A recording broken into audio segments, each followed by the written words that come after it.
Rentrons dans la parole de Dieu. Amen. 2 Timothée 3, 15. Nous sommes en train d'expliquer quoi déjà? La délivrance. Quelqu'un est délivré ici? Quelqu'un a besoin de délivrance ici? Amen. Le but de l'enseignement de la parole est de nous donner une correcte image de Dieu, correcte image de nous-mêmes, et ainsi nous permettre d'avoir une adoration efficace, une marche chrétienne efficace. Ton adoration ou ta marche chrétienne ne peut jamais aller au-delà de ce que tu connais de Dieu. Quelqu'un a compris? Donc c'est pour cela que on prend le temps d'enseigner semaine après semaine, des fois même plusieurs mois sur un même sujet, pour s'assurer que tu aies une compréhension totale. Quelqu'un, il peut chanter « Oh Jésus, délivre-moi »,« Oh Jésus, aide-moi » ou « Oh Jésus, libère-moi ». Tu suis? Parce que la manière dont il voit Dieu ou qu'il comprend ce qu'il a de Dieu n'est pas correcte. Je vous donne un exemple. Tu connais les saintes lettres qui peuvent te rendre sage à salut par la foi en Jésus. C'est écrit comme ça pour tout le monde. Donc ça veut dire que les Écritures te permettent d'avoir la sagesse. Dans quel domaine? Le salut par la foi en. Donc ça veut dire que ta compréhension du salut va déterminer le type de vie chrétienne que tu vas vivre. Tu suis? Ça va déterminer le type de chant que tu vas chanter, la manière dont tu vas visualiser Dieu et la manière dont tu vas interagir avec Dieu. Vous suivez? Comme nous on dit par exemple, il m'a libéré, libéré, il m'a libéré, libéré, mon Jésus m'a libéré, mon Jésus m'a libéré, mon Jésus m'a libéré, mon Jésus m'a libéré, il m'a sauvé, il m'a sauvé, sauvé. Il m'a sauvé, il m'a sauvé, sauvé, mon Jésus m'a sauvé, mon Jésus m'a sauvé, mon Jésus m'a sauvé, mon Jésus m'a sauvé. Amen. Tu as chanté deux choses. Tu as dit il m'a et il m'a sauvé. Est-ce que tu sais que tu peux chanter ça sans comprendre? Il y a des personnes qui vont chanter il m'a libéré, mais dans leur tête, c'est il m'a libéré, mais si je fais A, B, C ou D, ça peut revenir. Donc, son il m'a libéré n'a pas le même sens que toi qui as compris ce qu'on appelle la délivrance et qui dit il m'a. Son il m'a sauvé n'a pas le même sens que toi qui dis il m'a sauvé. Parce que nous savons que quand il nous a sauvés, il est devenu, la Bible dit, le garant ou le prince de notre salut. Ça veut dire que la garantie de mon salut n'est plus sur moi, mais sur lui. Ce qui m'assure d'être sauvé n'est pas ce que je fais, mais ce qu'il a fait. Donc, voilà pourquoi tu dois prêter attention aux Écritures. Elles peuvent te rendre sage à quoi? Salut par la foi en Jésus. Et donc, l'expression toute Écriture, verset 16. Verset 16. Toute Écriture est inspirée de Dieu et utile pour enseigner, convaincre, corriger et instruire dans la justice. Donc, quand il parle de toute Écriture, ça veut dire qu'une des choses importantes en tant que croyants, nous devons être capables de prendre toutes les Écritures dans leur entièreté afin de comprendre ce qu'elles nous communiquent. Vous suivez? C'est toutes les Écritures ensemble qui nous vont nous donner le message. Et il dit donc que quand tu prends toutes les Écritures dans leur ensemble, elles ont un message. Lequel? Le salut par la foi en Jésus. Si tu prends les Écritures en pièces, tu risques de ne pas arriver à cette conclusion-là.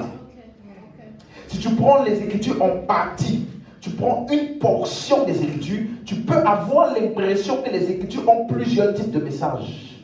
Et l'Église aujourd'hui, on connaît tellement de messages qu'on a oublié le message. Quelqu'un me suit? Donc, c'est tout ensemble. Voilà pourquoi une grande partie des hérésies vient du fait que des fois nous prenons les Écritures en partie. Nous prenons les Écritures de manière partielle. Ouvrons nos Bibles dans Actes 20, verset 27. C'est ce que la Bible appelle le conseil de Dieu. Paul parle et il dit, car je vous ai annoncé, on est ensemble? Je vous ai annoncé quoi? Tout le conseil de Dieu, sans en rien cacher. Donc, en d'autres termes, le mot conseil, c'est le mot grec boulé. Ça veut dire le système de pensée, le plan, la décision. Donc, en d'autres termes, si tu veux arriver à tout le conseil des Écritures, tu dois prendre toutes les Écritures. Ce n'est que lorsque tu prends les Écritures dans leur totalité que tu arrives à tout le conseil de Dieu. Quelqu'un suit? C'est pour cela que vous allez voir que quelqu'un me demandait une fois, mais à quel courant appartenez-vous? Êtes-vous des évangéliques, ou pentecôtistes, ou bien méthodistes, ou bien charismatiques, ou bien protestants, ou bien adventistes? Quand la personne m'a posé la question, j'ai dit, tout ce que tu viens de citer là, je suis ça. Amen. Amen. Parce que ce soit les baptistes ou protestants, ou ils vont avoir un système de pensée où préférer certaines choses et délaisser d'autres choses. Ah non, nous c'est la parole. Vos choses de manifestation de l'esprit là, ce n'est pas trop pour nous. Vous voyez? Tandis que maintenant les charismatiques, eux c'est quoi? Esprit. Tout n'importe quoi, l'esprit m'a dit. L'esprit m'a dit, Dieu m'a dit, et puis j'ai agi comme ça parce que l'esprit m'a dit que je devais agir comme ça. On ne prête plus attention aux Écritures. Tu comprends? Nous, on prend tout le conseil de Dieu. Il faut être capable de prendre tout, pas choisir. Il y a des églises où ils vont te prêcher la grâce comme nous le faisons, t'enseigner la grâce, tu vas dire Amen, mais ils ne prient pas. Tandis que si tu viens ici, peu importe le type d'enseignement sur la grâce que tu vas recevoir, si tu ne pries pas, tu ne te sentiras jamais à l'aise ici. Parce que la prière là, c'est notre style de vie. Quelqu'un comprend ça? Tout le conseil de Dieu. Dis Amen. Donc, pour revenir donc à notre enseignement, je vais faire des rappels rapides. Abdias, chapitre 1, verset 17. Abdias 1, verset 17. Donc, nous sommes en train d'essayer de comprendre ensemble qu'est-ce qu'on appelle la délivrance. Alléluia. Et il dit ceci, sur la montagne de Sion, il y aura quoi? Délivrance. Et nous avons commencé à expliquer que le terme délivrance ici fait référence au mot grec peleta.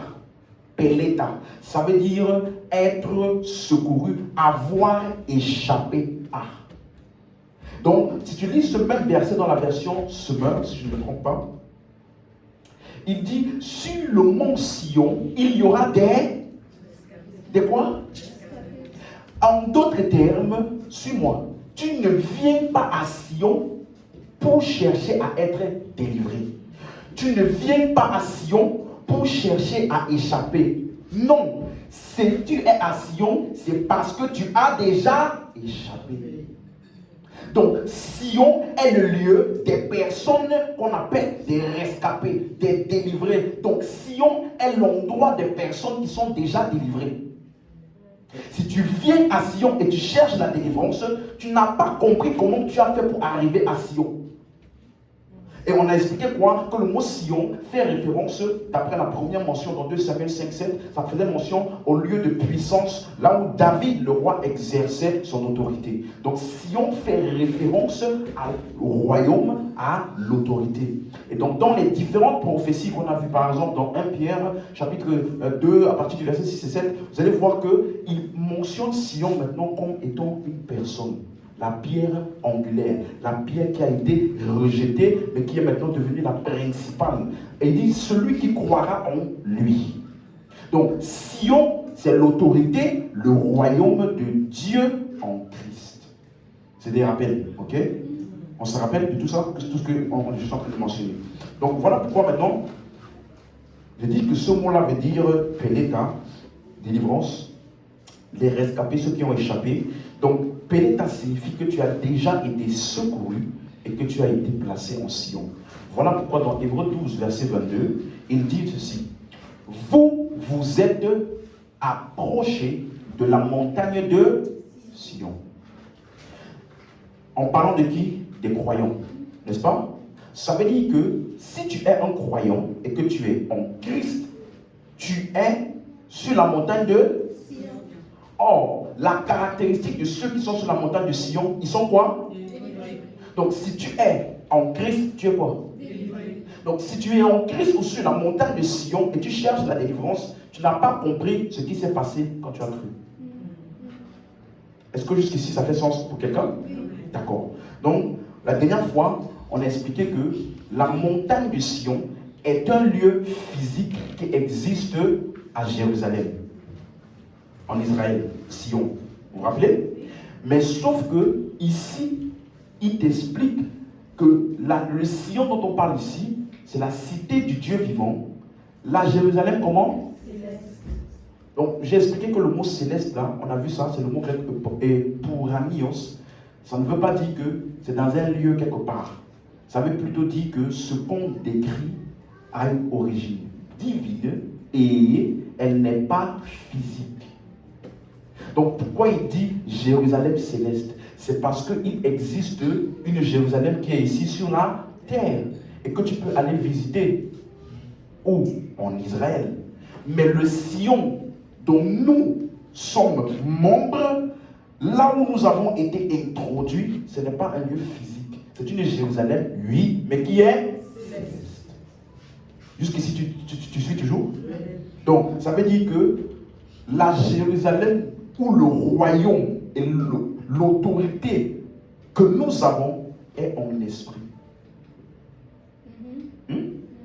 Parce qu'on a vu que Sion, qui parle de Jérusalem, ça faisait référence à quoi? Le royaume et l'autorité. On comprend? Et il dit que ici, cette autorité ou ce royaume-là, il est comment? Céleste. Donc ça veut dire que si jamais tu es à Sion et que tu dois exercer le royaume et l'autorité, ça ne sera certainement pas selon l'autorité de ce monde. Vous suivez? L'autorité et le royaume dont on parle n'a rien à voir par exemple avec la politique. Quelqu'un comprend? Parce que elle est comment? Céleste. Donc les entités sur lesquelles nous exerçons l'autorité ne sont pas des entités physiques. Or, les royaumes de ce monde exercent leur autorité sur les personnes physiques. Quand tu roules sur la route, le policier te fait ça. Qu'est-ce que tu dois faire? Parce qu'il a l'autorité. Donc son autorité est sur les humains. Nous, on n'exerce pas notre autorité sur les humains. Nous exerçons notre autorité sur des entités comment? Si tu suis, tu dis Amen. Donc, voilà pourquoi aujourd'hui j'ai dit le royaume de Dieu en Christ, là, qui est Sion. Est-ce que, comme Jésus disait, ou est-ce que nous on peut dire aujourd'hui, le royaume des cieux est ici? Parce qu'on s'est approché de nous. Vous comprenez? Le royaume des cieux est ici. Parce que nous, aujourd'hui, nous avons été introduits à Sion, qui est un lieu non physique, non visible, comprenez? Et donc, c'est là où nous sommes. Donc, c'est une autorité non physique. Voilà pourquoi, suis-moi, pour te donner un exemple d'entité sur lesquelles nous exerçons l'autorité, Matthieu 12, 28. Regardez comment Jésus introduit ces concepts. Si c'est par l'Esprit de Dieu que je chasse les démons. Démons là, c'est physique ou non physique? Non physique. Hein? Ok. Et Jésus dit que lui, il a chassé ou expulsé ou ordonné et les entités là ont obéi. Hein? Il a exercé quoi? L'autorité, n'est-ce pas? Et regardez ce qu'il dit. Si je chasse les démons, le royaume de Dieu est donc venu. Donc, un des signes que le royaume de Dieu s'est approché ou qu'il est là, cette autorité-là, c'est quoi? Les démons sont... Parce que les démons sont des entités comment? Spirituelles. Vous voyez? Le royaume de Dieu, l'autorité, pour nous, elle est spirituelle, elle est non matérielle, elle est en esprit. Voilà pourquoi dès ce vendredi, j'ai commencé à expliquer donc ce concept de royaume de Dieu, royaume des ténèbres. Plusieurs personnes, si tu as grandi dans certains endroits comme moi, on a toujours pensé que le royaume des ténèbres ou la puissance des ténèbres, c'était en haut là-bas. Dans un certain deuxième ciel. Quelqu'un a déjà entendu ça? Donc, c'est là-bas où les démons sont. Ok? C'est là qu'il y a le royaume des ténèbres. Et donc, nous, on s'imaginait qu'il y avait un lieu où Satan était assis et puis il régnait, il donnait les ordres. Toi, démon, va tourmenter la fille là. Toi, va faire ça. Et puis lui, il est là, il règne. Ça, c'est mon royaume, le royaume des ténèbres. Et donc, du coup, les gens, ils ont écrit des livres pour t'expliquer comment est organisé le royaume des ténèbres. Il y a d'abord les chefs, il y a celui-ci, il y a cela. Ils commencent à donner même des noms. Vous savez pourquoi? C'est parce qu'on n'a pas pris le temps de lire. Simplement lire. Et comprendre qu'est-ce qu'elles sont en train de dire. D'autres personnes, en parlant du royaume de Dieu, pensent que ça a trait avec les royaumes de ce monde. D'autres disent, nous allons emmener le royaume de Dieu à s'imposer dans la politique. Vous avez entendu ça? Ça veut dire que on va mettre les chrétiens dans toutes ces positions élevées là. Vous suivez? Emmener le royaume de Dieu dans le sport. Quelqu'un suit? Pourtant, Jésus avait dit, mon royaume n'est pas de ce. Donc, si tu veux voir le royaume de Dieu, oublie les choses de ce monde d'abord. Les systèmes de domination et de règne de ce monde n'ont rien à voir avec le royaume de Dieu. Ah non, quand le royaume de Dieu va régner, le pays va changer. On va emmener de nouvelles décisions. Le prochain président va être un chrétien. Comme ça, l'œuvre de Dieu va avancer comme il faut. Je dis amen à ça. Mais ce n'est pas ça le royaume. Quelqu'un suit?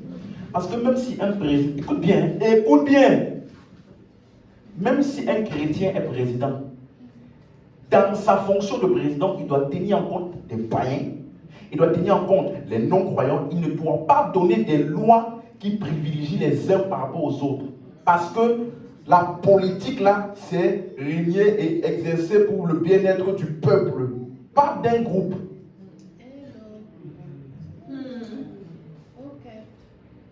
Quelqu'un m'entend? Donc, quand on fait les élections, et beaucoup de chrétiens s'agitent, on va prier, on va faire ceci, toi, on va t'introniser. T'inquiète pas, on va t'introniser, on va commencer à faire des prières, tu vas monter en politique. Dieu n'est pas dans ça. Ce qui bouillonne dans le cœur de Dieu n'est pas d'introniser des personnes dans les sphères de la société. Ce qui bouillonne dans le cœur de Dieu est d'introniser son royaume dans le cœur des hommes. Voilà pourquoi Jésus parlait du cœur des hommes. Parce que c'est là que se trouve le vrai royaume. Commençons à établir ça. C'est des rappels. Éphésiens 2, verset 1. Suivez-moi bien. Suivez-moi très très bien. Oubliez certaines théories qui vous ont montré, ah non, c'est le prince de la puissance. On a déjà parlé du prince de la puissance de l'air. Ils ont. Vous étiez morts par vos. Et par vos. Donc il parle à qui? À des hommes. Vous étiez morts par vos offenses, par vos péchés. Verset 2. Suivez bien. Dans lesquels vous marchiez autrefois, selon le train de ce monde, suivez-moi, selon le quoi? Le prince de la puissance de... Voici un des versets qui font en sorte que plusieurs pensent que les princes ou les esprits méchants, ils sont en haut là-bas quelque part. Parce que c'est la puissance de quoi? Mais si tu avais juste fait un peu d'études bibliques, tu aurais compris que le mot air, c'est le mot pneuma qui parle de esprit. Il va donc te décrire de quel esprit il s'agit de qui agit maintenant où? Où? Ah bah oh. Donc si tu veux détecter où ils sont, c'est où? Dans.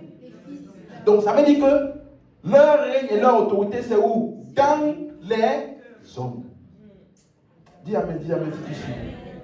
Donc, n'imagine pas le diable, les démons, quelque part là-bas en haut là. Laisse. Quelqu'un suit? Si tu veux identifier les activités des démons et les activités du diable de son royaume, c'est où? Dans les... Si tu suis, dis amen. Je sais que si c'est la première fois que tu entends ça, ça peut te troubler un peu. Hein?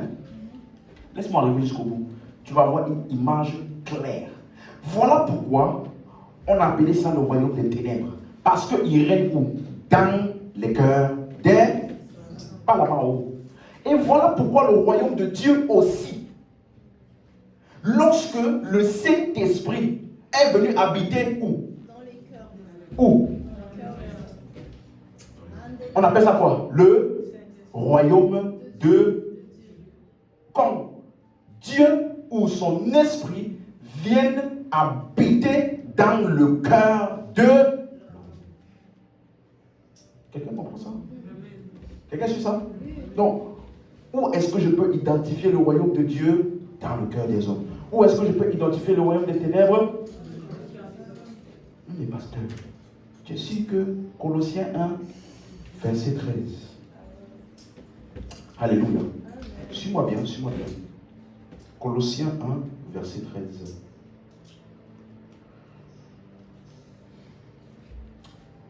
Qui nous a délivrés de la puissance. Le mot puissance, c'est le mot exousia, qui veut dire royaume, autorité.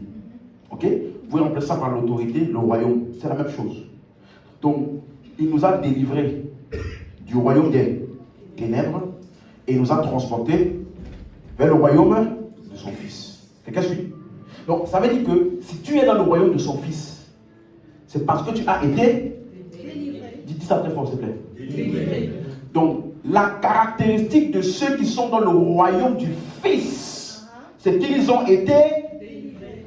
Donc, si tu es dans le royaume du Fils et tu cherches la délivrance, il y a un détail que tu n'as pas bien saisi. Il nous a délivrés de la puissance des ténèbres et nous a transportés dans le royaume de son Fils. On a vu que ce mot délivré, c'est le mot grec roumai, qui est différent de lorsque un oiseau est en cage et qu'on ouvre la cage, on le laisse aller. Là, il peut aller où il veut. Tandis que roumai, ça symbolise plutôt un changement de lieu. Ça veut dire qu'on t'a délivré de quelque part vers quelque part. Déplacé du royaume des ténèbres vers le royaume de Dieu. C'est ça qu'on appelle la vraie délivrance.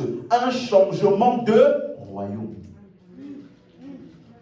Donc, quelle que soit la condition dans laquelle tu es, si par ce qui a été fait, tu n'as pas changé de royaume, tu n'es pas délivré. Quelqu'un comprend? Roumai, ça veut aussi dire délivré pour soi-même. En d'autres termes, dès que je suis délivré, je deviens la propriété de celui qui m'a délivré. Dis encore amen. Bon, royaume de Dieu. Donc, tu vois, j'ai dit la dernière fois, il faut arrêter de penser que le diable règne quelque part dans un trône. Si tu as encore cette pensée, tu as exactement la pensée que le diable veut que tu aies. Parce que plus élevé tu penses qu'il est, mieux c'est pour son activité. Quelqu'un suit? Étudions ce mot ténèbres. C'est le mot grec skotos. Et ensemble, on va parcourir les versets. Et ensemble, on va voir la conclusion de là où les ténèbres sont en réalité. Quelqu'un comprend? Romains 12. Romains 13, verset 12. On va le lire ensemble, hein, ok? La nuit est avancée, le jour approche. Dépouillons-nous donc des œuvres des ténèbres et revêtons-nous les armes de la lumière. Luc 22, verset 53. Voici encore le même mot qu'on a vu, la puissance des ténèbres. Là, vous vous rappelez? Il nous a délivré de quoi? De la puissance des ténèbres et transporté dans le royaume de son Fils. N'est-ce pas? Regardez où c'est encore utilisé. J'étais tous les jours, pour vous donner le contexte, c'est lorsque Jésus était sur le point d'être crucifié.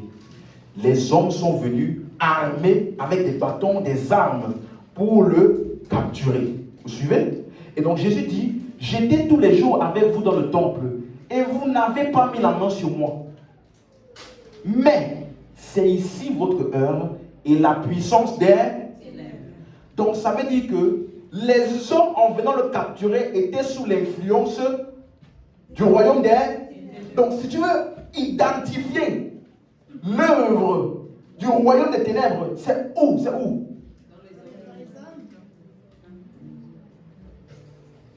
Pas en haut là-bas. Oh, j'ouvre le ciel. On libère le ciel. On libère le ciel. Frère, quel ciel? Ce n'est pas là-bas qu'ils sont. 2 Corinthiens 4, verset 6. Car Dieu qui a dit, la lumière brillera au sein des ténèbres. Donc Dieu a dit que la lumière va briller au sein des ténèbres. Tout le monde suit? Regardez. Il a fait briller la lumière où? Dans le cœur. Quelqu'un a lu? Oui. Dieu qui a dit la lumière brillera au sein des ténèbres. Donc ça veut dire qu'il y avait des ténèbres quelque part. Et la lumière est censée briller là où il y a les ténèbres. Et il dit que là où la lumière a brillé, c'est censé être le même lieu où il y avait les ténèbres. Donc là où la lumière a brillé, il a fait briller la lumière où? Dans le cœur. Donc les ténèbres étaient où?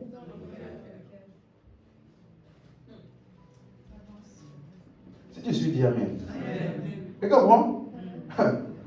Ephésiens 5, verset 11. Suis bien, suis bien, suis bien.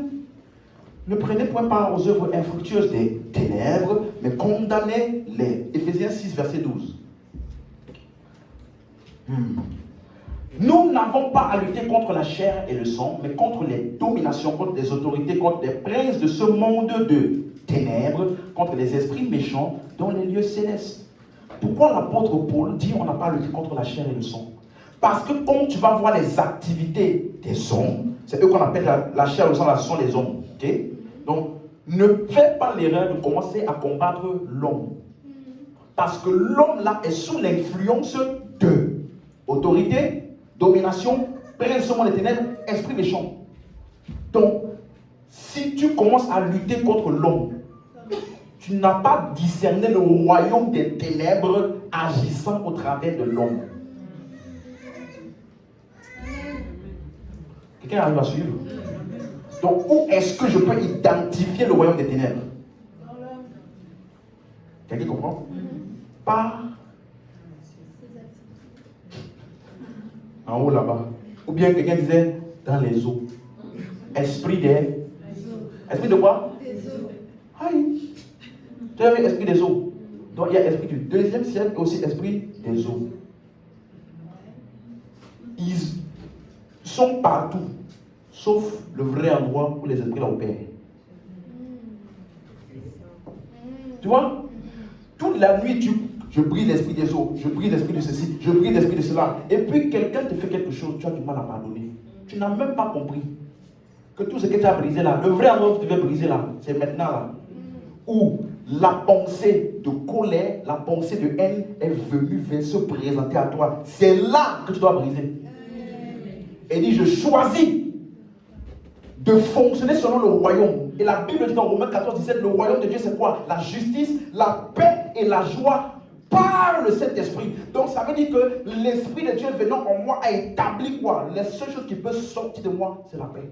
Sortir de moi, l'amour. Sortir de moi, c'est ainsi que tu vois le royaume. Amen.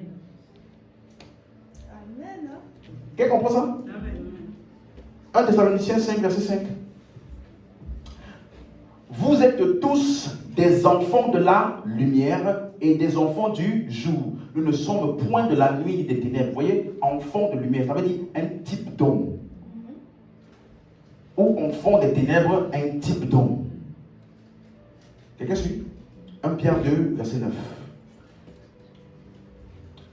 Vous, au contraire, vous êtes une race élue, un sacerdoce royal, une nation sainte, un peuple acquis, afin que vous annonciez, suivez-moi, les vertus de celui qui vous a fait quoi? Appelé d'où?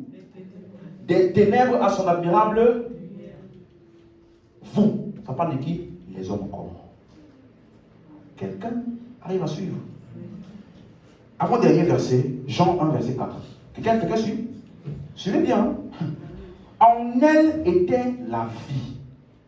Et la vie était la lumière de qui? Quelqu'un suit? Donc ça veut dire que la vie là, c'est ça qu'on appelle la lumière des hommes. Donc quand un homme reçoit la vie éternelle, il a reçu la lumière.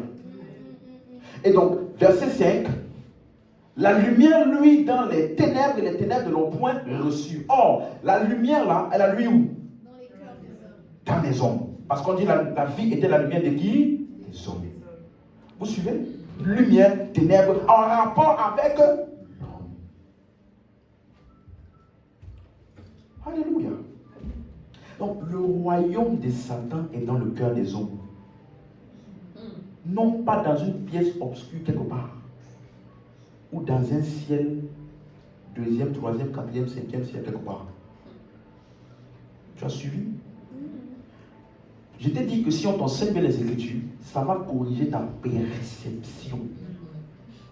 Si toute ta vie, tu as toujours imaginé le diable en haut là-bas quelque part, qui vient de temps en temps te visiter la nuit pendant que tu dors.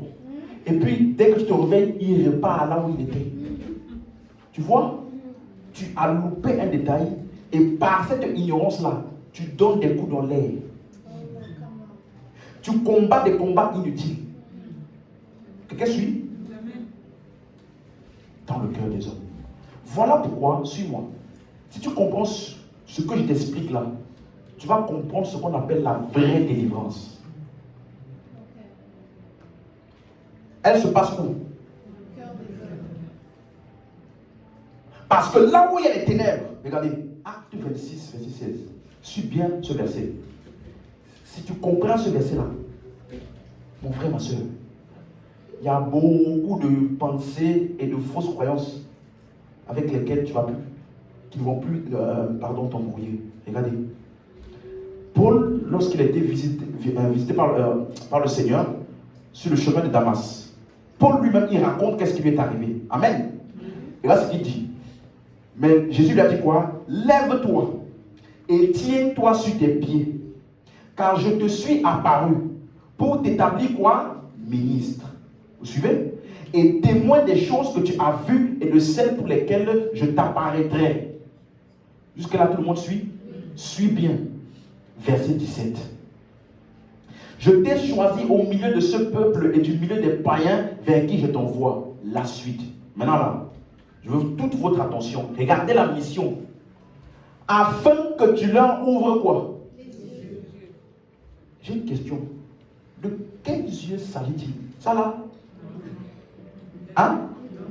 Parce que si ils sont aveugles, comment tu vas leur montrer pour qu'ils puissent lire? Quelqu'un suit? Afin que tu leur ouvres pour qu'ils passent de quoi? De la puissance de Satan à qui? Attends. Il y a un détail que peut-être je n'ai pas bien compris. Ça veut dire que quand quelqu'un est sous la puissance de Satan, il a juste besoin d'ouvrir les yeux pour passer d'ici à là-bas. Pas fire. Hein? C'est ça qu'il a dit? Pour que quelqu'un, donc si tu vois quelqu'un qui est sous la puissance de Satan, son véritable besoin, ce n'est pas que tu peux te la mettre dans une salle et puis vous faites tourner là-bas. Son véritable besoin est que tu puisses lui ouvrir quels yeux? Or, quel est le processus par lequel un homme qui était spirituellement aveugle, incapable de voir? Laisse-moi te donner un verset. 1 Corinthiens, donc 2 Corinthiens 4, verset 3. On va revenir. C'est juste pour que vous compreniez. Si notre évangile est encore comment? Voilé. Dis avec moi l'évangile. Voilé. Ok. Il est voilé pour ceux qui périssent. Ça veut dire qu'il y a une catégorie d'hommes. Hein? Pas pour tous les hommes. Pour ceux qui périssent. Qui sont-ils? Verset 4. Pour les... Qui? Ok. Donc le Dieu de ce siècle a fait quoi? Ah, vous comprenez? Donc quelqu'un qui a l'intelligence aveuglée, suivez-moi, afin qu'il ne vise pas briller la splendeur de l'évangile de la gloire de Christ qui est l'image de Dieu. Donc l'évangile qui est la gloire de Christ, c'est ça qu'il appelle la lumière qui est censée briller. Mais pour ces hommes-là, ils sont encore aveuglés. Ils sont encore spirituellement aveugles. Donc quand on dit que quelqu'un ouvre les yeux, ça veut dire qu'il a vu l'évangile, il a accepté l'évangile qui est la lumière. Donc ouvrir les yeux, c'est la nouvelle naissance. C'est lorsque un homme ouvre les yeux pour prendre conscience de ce que Christ a fait pour lui. Cet homme-là, il a ouvert les yeux et donc il est passé, acte 26, 18. Quand tu ouvres les yeux, qu'est-ce qui se passe? Tu passes de la puissance à Dieu. Quelqu'un suit? Donc, qu'est-ce qui se passe quand un homme ouvre les yeux? Il passe des ténèbres à la lumière. Donc, tu vois que les ténèbres étaient où? En lui. Et la lumière a pénétré où? En lui. Et regarde comment il appelle ça. Lorsqu'un homme passe des ténèbres à la lumière, la puissance de Satan à Dieu, regardez comment il appelle ça. Pour qu'il les reçoive. Donc, ouvrir les yeux là, c'est recevoir par la foi. En moi, quoi? Le pardon des péchés. Donc, est-ce que je peux appeler pardon des péchés la délivrance de la puissance de Satan? Hein? Est-ce que je peux appeler le pardon des péchés là la délivrance de la puissance de Satan? Parce que je veux dire quoi? Délivrance veut dire quoi? Changer de royaume. Or, on a vu que pour qu'un homme change de royaume, ce n'est pas fire. Et puis il tombe là. Encore. Fire. Et puis la personne tombe. Ça là, c'est... Ouais. Pour que quelqu'un change de royaume, il faut qu'il ouvre les yeux. Or, quand un homme ouvre les yeux, qu'est-ce qui va se passer? Il va recevoir par la foi quelque chose. Ça veut dire que ce qui lui a fait ouvrir les yeux, c'est quelque chose qu'il a entendu. Amen. Auquel il a accepté ou reçu. Et lorsqu'il accepte ça, qu'est-ce qui se passe? Il reçoit le pardon des... Donc ça veut dire que pardon des péchés là, c'est ça qu'on appelle délivrance. Non pas chasser les démons.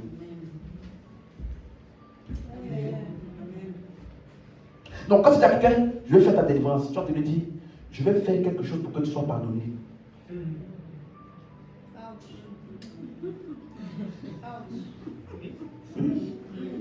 Tu vois comment c'est la confusion totale? Parce que non seulement, pour qu'il soit pardonné, tu dois confesser les péchés tous les jours. Donc si vraiment ils avaient au moins compris la délivrance, ils auraient dit, si tu veux te délivrer, viens confesser tes péchés. Donc ça veut dire qu'on finit de faire ta délivrance. Quand on finit de faire ta délivrance, on dit, va maintenant devant l'autel et confesse tes péchés. Ça fait la confusion. Tandis que ce qu'on appelle délivrance là, c'est lorsque tu passes des ténèbres à la lumière. Et comment ça se passe? Lorsque tu reçois par la confession des péchés. C'est écrit, reçois par la confession des péchés. Reçois par quoi? Donc lorsque un homme a entendu l'évangile et qu'il a cru, il a été pardonné et il a été délivré.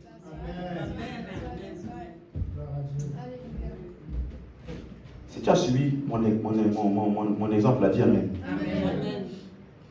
Donc délivrance, tu vois, n'a rien à voir avec chasser les démons. Parce qu'on peut chasser les démons et tu n'es toujours pas délivré. Merci beaucoup. Parce que pour que tu sois délivré, il faut qu'on t'annonce quelque chose que Christ a fait et que tu acceptes ça. C'est ton acceptation de ça là qu'on appelle délivrance. Donne-moi l'amen. Amen. Si tu comprends ça, regarde maintenant. Parce qu'il dit pardon des péchés, n'est-ce pas? Et l'héritage avec les sanctifiés. Ce n'est pas deux choses différentes. Laisse-moi te donner Colossiens 1, verset 12. Pardon des péchés là, c'est ça notre héritage. Suis-moi. Rendez grâce au Père qui vous a rendu comment? Le mot capable là, ça veut dire qualifié. Ça veut dire que ce n'est pas toi, ni par tes œuvres, ni par tes facultés, ni par tes prières, ni par tes jeûnes, tes retraites. Aucun d'entre nous n'était qualifié. C'est lui, le Père, qui nous a rendus capables ou qualifiés. Pour faire quoi? Avoir part à l'héritage des... Dans la... Donc ça veut dire que l'héritage là est pour ceux qui sont dans la lumière. Donc il y a aussi ceux qui sont dans les ténèbres. Hein? Ok, il va nous expliquer donc. Pour nous là c'est quoi? Verset 13. De quel héritage s'agit-il? Il nous a de la puissance d'air et nous a dans le royaume de son. Donc notre héritage, c'est la délivrance des ténèbres vers la lumière, n'est-ce pas? Mais la délivrance là, ou l'héritage là, ça consiste en quoi? Verset 14. Parce qu'il nous a transportés où? Dans le, vous vous rappelez? Royaume Sion. Il nous a transportés où? Dans le royaume. Et dans le royaume, il nous a transportés là. Il y a quoi là-bas? Verset 14. En qui nous avons donc la délivrance, qui est notre héritage, c'est quoi? La rémission des. Donc, si tu as reçu Christ qui t'a pardonné des péchés par son sang et tu continues à chercher la délivrance, tu n'as pas compris. Tu n'as pas compris ce que tu as reçu. Donc, un chrétien, suis-moi, il y a deux vérités pertinentes ici. La première vérité, c'est que tu as été délivré. Donc, si tu cherches la délivrance, tu n'as pas compris ce qui t'est arrivé. Et la deuxième vérité, il te dit que la délivrance là consiste en quoi? La rémission des péchés. Suis-moi. Est-ce qu'il a dit nous aurons? Nous aurons ça quand tu vas venir devant Dieu. Hier là, quelqu'un nous a fatigués avec ça là, rémission des péchés là. Nous aurons. Il dit, tant que tu n'es pas venu sincèrement devant la face du Seigneur, pour demander sincèrement pardon, Dieu ne va pas sincèrement te pardonner. Donc, tu vois, si tu es dans le royaume, tu as quoi? La rémission des péchés. Imagine, je te donne 10 euros. Et puis tu dis, hey, j'aimerais avoir 10 euros. Je te demande 10 euros. Je te demande, si c'est moi qui t'ai donné 10 euros là, je vais appeler un psychologue. Je dis, je pense qu'il n'a pas bien compris ce qu'on appelle 10 euros. Parce que ce que je lui ai donné là et qui est dans sa poche là, c'est ça qu'il est en train de me demander. Or, on dit ici que quand on t'a transporté dans le royaume là, ce que tu as de manière permanente, c'est quoi? La rémission des, ou alors le pardon des, c'est ce que tu as. Donc si demain matin tu te lèves encore, je te demande, demande quoi? Tu es en train de demander ce qui est à toi. Dieu dit, pourquoi tu me fatigues ce matin?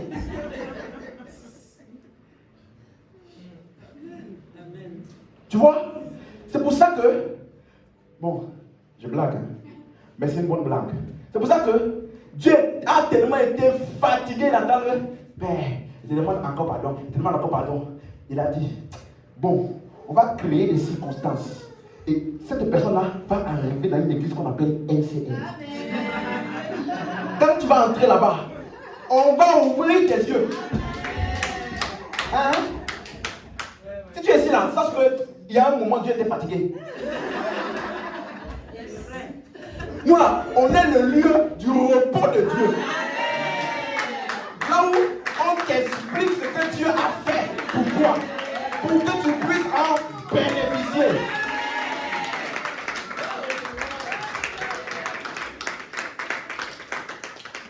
Donc, la délivrance du royaume des ténèbres, ce n'est pas ouïe, aïe, aïe, aïe, ouïe.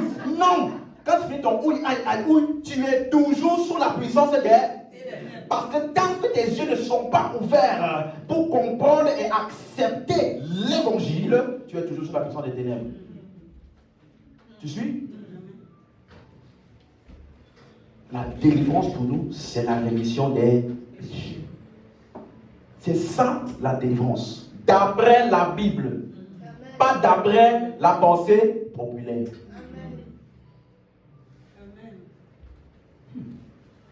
Donc, tu vois, c'est pour cela que Jésus a chassé des démons de plusieurs personnes dans les 4 évangiles. Mais ils n'étaient pas délivrés, ces gens-là. Vous suivez? Nous sommes délivrés. C'est pour ça que nous sommes à Sion. Et c'est pour cela qu'à Sion, il y a un élément. Hébreux 12, verset 22. Regardez. Regardez bien. Hébreux 12, verset 22. Vous vous êtes approché de quoi? Ok. Il décrit maintenant ça. Cité du Dieu vivant. Jérusalem céleste. Myriades qui forment le cœur des anges.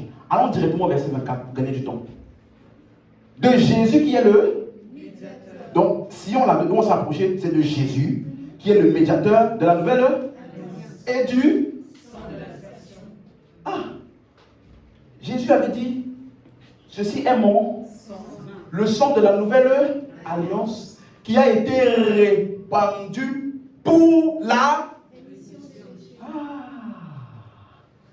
Voilà pourquoi à Sion il y a le sang. À Sion, nous, on ne cherche pas le sang. À Sion, on ne se couvre pas de sang.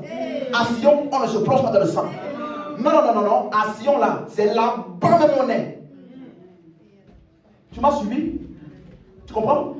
Parce que le sang, là, est la garantie de ce que nous avons qui est quoi? La rémission des péchés ou alors la délivrance. Donc, tu vas entrer dans le train. Seigneur, je couvre ce train du sang. Tu n'as pas compris où tu es.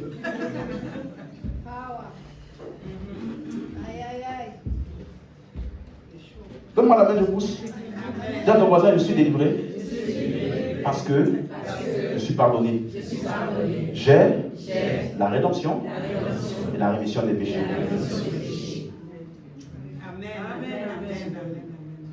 Tu vois? Ça, c'est le genre de message que quand tu sors, frère, quel que soit ce qui vient sur ton chemin, rien ne peut plus troubler ta paix. Parce que tu es conscient de là où tu as été positionné. Et rien ni personne ne peut t'enlever de là. Parce que la délivrance roumaille, ça veut dire qu'il t'a sorti de là et tu es devenu sa propriété. On appelle ça le royaume de son fils. Donc tous ceux qui sont là-dedans là sont la propriété privée du fils. Tu veux me toucher? Touche le fils. Quelqu'un a suivi ça? Donc nous là, Colossiens 1,13. Rapidement. Je vais entrer dans un texte qu'on a vu la semaine passée. C'est des détails que je n'ai pas pu traiter. Donc, il nous a délivré de la puissance des ténèbres et transporté dans le royaume de son Fils. C'est ça? Donc, ça veut dire qu'on a été délivré des ténèbres vers la lumière. Il nous a déplacés de la conscience du péché et nous sommes maintenant la justice de Dieu. Vous suivez? C'est ça la délivrance. Il nous a rendus agréables. Quelqu'un comprend ça? Tu n'es pas agréable parce que tu es une bonne personne. Tu es agréable parce que tu es dans le Fils.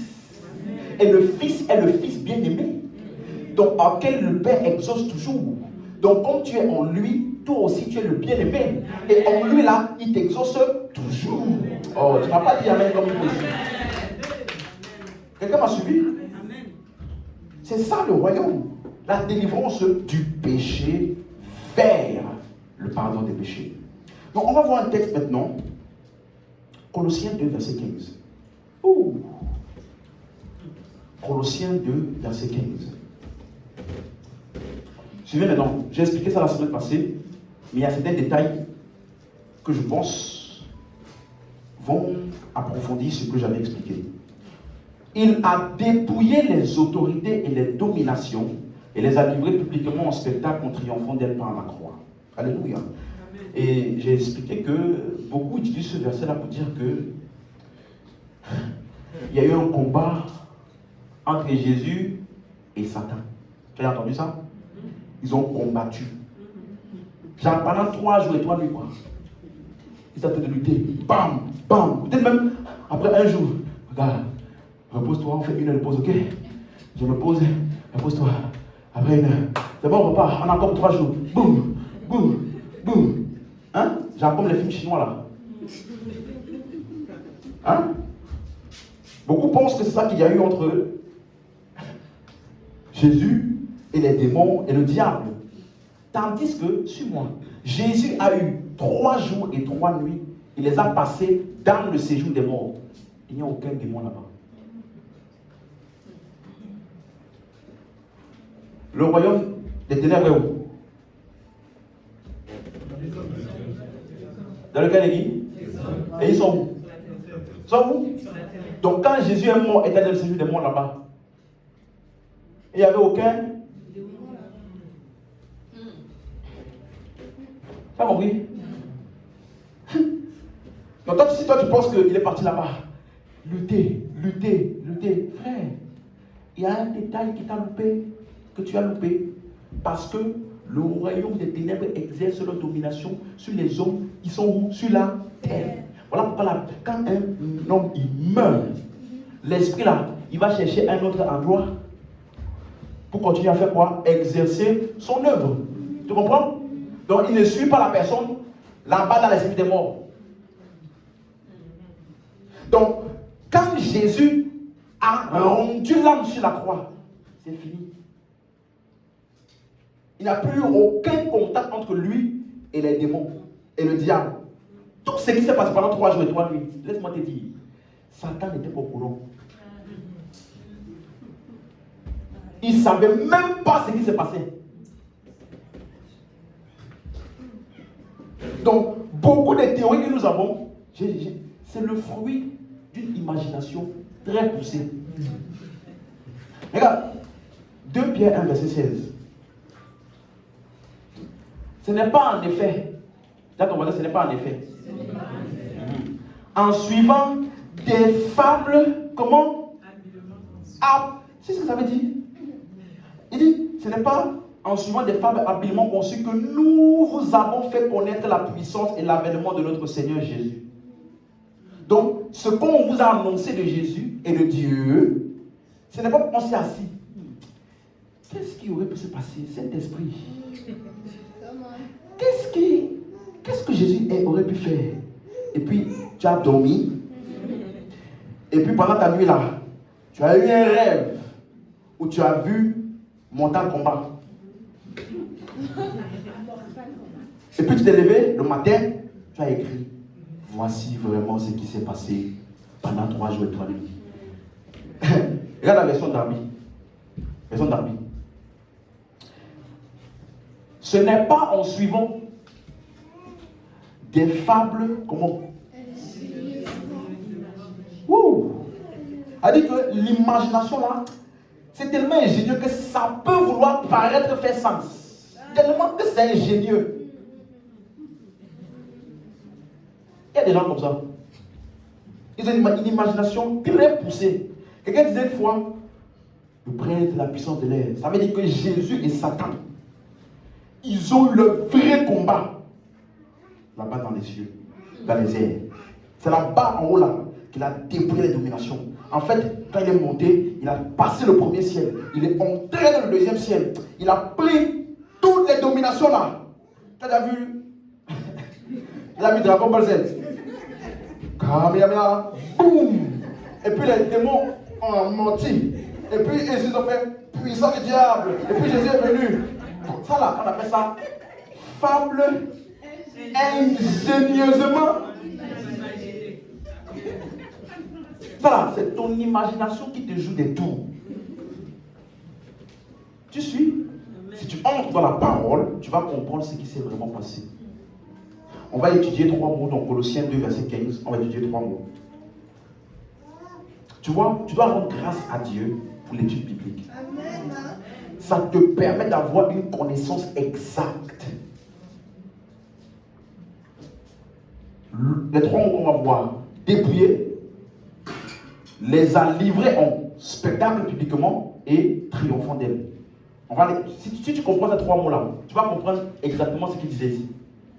Tu comprends? Donc le premier mot, c'est le mot dépouiller. Tout le monde suit? Ok, c'est le mot grec apekdiomai. Ça veut dire enlever ce qui est à moi. Qu'est-ce que je dis? Enlever ce qui est à moi. Donc ça veut dire que Jésus a enlevé ce qui était aux dominations et aux autorités. Quelqu'un comprend ça? Donc rappelez-vous, tu peux remplacer, revenons au Colossiens 2,15 là, tu peux remplacer, on a vu ça tout à l'heure, les autorités et les dominations, tu peux remplacer ça par le royaume des ténèbres. Ok? Donc il a enlevé, il a pris quelque chose du royaume des ténèbres. Il a enlevé du royaume des ténèbres ce qui était là-bas. Oh, qu'est-ce que nous avons vu? Qui était dans le royaume des ténèbres? Les hommes. Okay. C'est pour cela que le même mot dépouiller là, ça a le même sens que le mot piller. Tu as déjà vu la série Casa de Papel? Non? Ils sont partis piller une banque. Ça veut dire qu'il y avait des choses qui étaient bien gardées dans une banque. Ils sont entrés, ils ont pillé et ils sont partis avec. Comprenez? C'est ça que Jésus a fait. Hébreux 2, verset 14. Verset Martin. Regardez. Puisque donc que les enfants participent à la chair et au sang, lui-même a de même participé aux mêmes choses. Qu'est-ce qu'il est en train de dire? Les hommes là, ou les personnes que Jésus voulait sauver là, puisqu'ils sont faits de chair et de sang, Dieu lui-même, qu'est-ce qu'il a fait? Il a participé à la même condition. Ça veut dire qu'il est devenu aussi homme, comme eux. Ok? Pour pouvoir les sauver. Vous comprenez?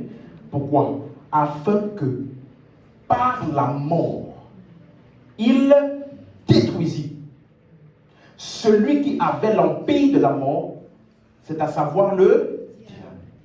Et le mot détruire, c'est le mot katargeo. Ça veut dire annuler, rendre impuissant. Ça veut dire rendre invalide. Je vous avais expliqué, c'est comme lorsque tu as un document qui a une date d'expiration. Après la date d'expiration, là, le document il est toujours là, mais il n'a plus aucune valeur. Il n'est plus valide. C'est ça que Jésus a fait. Il a annulé l'autorité, il a annulé, détruit la puissance. Celui qui a la puissance de la mort, c'est-à-dire le diable. Et qu'est-ce qui s'est passé? Verset 15, la suite. Donc lorsqu'il a fait ça, suis-moi. Et il a fait quoi?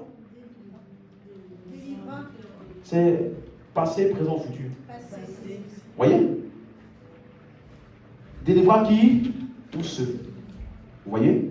Donc, ce qu'il a pris du diable et des ténèbres là, c'est qui? Tous ceux. Quelqu'un arrive à suivre ce que je dis? Donc, de quoi est-ce que le diable a-t-il été dépouillé? Hein? C'est pas clair pour quelqu'un? Il a délivré tous ceux qui étaient pour la crainte de la mort, étaient assujettis toute leur vie à la servitude. Donc, ils étaient sous la domination de l'emprise et de la puissance des ténèbres. Qu'est-ce que Jésus a fait? Il a détruit et il a délivré. Qui? Tous ceux. Donc, de quoi est-ce que le diable a-t-il été dépouillé? Les hommes. Donc, Colossiens 2,15 là peut être reformulé en, quand on dit il a dépouillé les dominations et les autorités. Tu peux reformuler ça par il a enlevé les hommes des autorités et des dominations. Ou alors, il a dépouillé les autorités et les dominations des hommes qui étaient en leur possession. Ça fait sens pour quelqu'un? On arrive à suivre? Ok. Matthieu 12, regardez les paraboles de Jésus. Matthieu 12, verset 28, verset 29. Ou, comment quelqu'un peut-il entrer dans la maison d'un homme fort? On t'a déjà parlé de l'homme fort. Et faire quoi? Piller. Piller, c'est bien. Si tu comprends tout ce qu'il explique maintenant là, ça, ce genre de texte là, ça fait clairement ça sur toi maintenant. Il dit, comment quelqu'un peut-il entrer dans la maison d'un homme fort, piller ses biens, sans avoir auparavant lié cet homme fort? Alors seulement il pillera sa maison. Le mot piller ses biens là, c'est le mot grec diarpazo. On va étudier ça rapidement, ok? Piller ses biens, c'est le mot diarpazo. Ok? Mais ce diapason n'a pas beaucoup d'occurrence. Donc pour comprendre de quoi ça parle, on va prendre la racine de ce mot qui est le mot harpazo. H-A-R-P-A-Z. Voilà ça, harpazo. Ok? On va voir où c'est utilisé. Tu es d'accord? Allons voir. Si tu comprends ce mot, tu vas comprendre piller les biens là. Homme fort et autres. Ok? Matthieu 11, verset 12. Depuis le temps de Jean-Baptiste jusqu'à présent, le royaume des cieux est forcé et ce sont les violents qui s'en emparent. Harpazo, emparer, s'emparer d'eux. Quelqu'un comprend? Matthieu 13, 19. Lorsqu'un homme écoute la parole du royaume et ne la comprend pas, le malin vient et harpazo, ou alors enlève ce qui a été semé dans son cœur. Enlever. Qu'est-ce que harpazo. Jean 6, verset 15. Jésus, sachant qu'ils allaient venir l'enlever, voyez, harpazo, pour le faire roi, le retira de nouveau sur la montagne, se retira de nouveau sur la montagne, lui seul. Donc, tu vois que jusqu'ici, enlever là, ça veut dire quoi? Retirer de la possession d'eux. Ou alors, ici, l'enlever de ce lieu-là. Quelqu'un comprend? Un texte où c'est beaucoup plus clair, Jean 10, verset 12. Mais le mercenaire, qui n'est pas le berger, suis-moi, et à qui n'appartient pas les brebis, suis-moi. Donc le mercenaire là, il calcule quoi? Les brebis qui appartiennent à qui? Au berger. Donc les brebis appartiennent au berger. Et donc qu'est-ce que le mercenaire veut faire? Le mercenaire, lui, il voit venir le loup, abandonne les brebis et prend la fuite. Vous suivez? Le loup les harpazo. Ravi.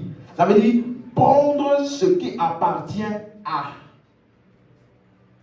Donc, quand on dit piller, c'est bien. Ça veut dire qu'il avait quelque chose qui lui appartenait et dont on lui a enlevé la possession. Jusqu'ici, tu comprends? C'est la même chose dans Jean 10, 28. Ravi. Je leur donne la vie éternelle. Jésus parle de ses brebis. Vous comprenez? Les brebis entendent ma voix. Il dit, je leur donne la vie éternelle. Elles ne périront jamais. Dis avec moi, j'ai la vie éternelle. Je ne périrai jamais. Amen. Donc si tu avais peur de l'enfer, peur du jugement, laisse-moi te donner l'assurance dans ton cœur. Si tu es la brebis du Seigneur, comment est-ce qu'on sait? Si tu as reçu la vie éternelle, sache que tu ne périras jamais. La suite. Et personne ne l'est harpazo de ma main. Donc, ravi la harpazo, c'est prendre ce qui est dans la main de quelqu'un. Quelqu'un suit? Verset 29. Mon Père qui me les a donnés est plus grand que tous et personne ne peut les ravir. Harpazo, de la main de mon Père. Vous suivez ce terme-là? Pied, prendre ce qui appartient à. On lui enlève ce qui est sa possession. Si tu veux dire amen. Acte 8, 39. Alors maintenant plus vite. Si tu as compris, je vais accélérer sur les autres versets. Quand il fut sorti de l'eau, l'Esprit du Seigneur enleva Harpazo. Ok? Et Philippe dit, on ne le vit plus. Donc ça veut dire que si on t'enlève, suis-moi, si on t'enlève ou Harpazo, tu n'es plus là où tu étais. On ne te voit plus là-bas. Il a enlevé Philippe. Et l'eunuque ne le vit. Si on t'a enlevé ou Harpazo, on ne te voit plus là-bas. Donc si toi tu dis que tu as été délivré de la puissance des ténèbres, mais tous les jours, tu dors, on te poursuit. Tu dors, c'est animaux. Tu dors, c'est toujours compliqué.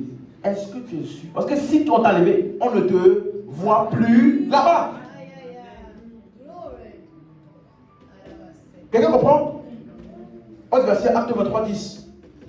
Comme la discorde allait croissant, le tribun, craignant que Paul ne fût mis en pièces par ces gens, fit descendre les soldats pour l'enlever du milieu d'eux. Donc, il était au milieu de plusieurs. On l'a sorti de là. Il n'appartient plus à cette multitude-là. Quelqu'un suit? C'est un seul mot que je suis décidé de vous expliquer. Hein. Piller, c'est bien là. 2 Corinthiens 2, verset 2 Corinthiens 12, verset 2. Je connais un homme en Christ qui fut il y a 14 ans ravi, Harpazo, jusqu'au 3e ciel. Si ce fut dans son corps, je ne sais. Si ce fut hors de son corps, je ne sais. Dieu le sait. Et regardez un homme. Il te dit, il ne sait pas si c'était dans son corps ou hors de son corps. Ce n'est que Dieu qui sait. Il sait jusqu'au 3e ciel. Et toi, un homme qui te dit, il ne sait pas, il ne sait pas, il ne sait pas. Toi, tu vas prendre ce qu'il a dit là pour faire ta théorie de 1er, 2e, 3e ciel.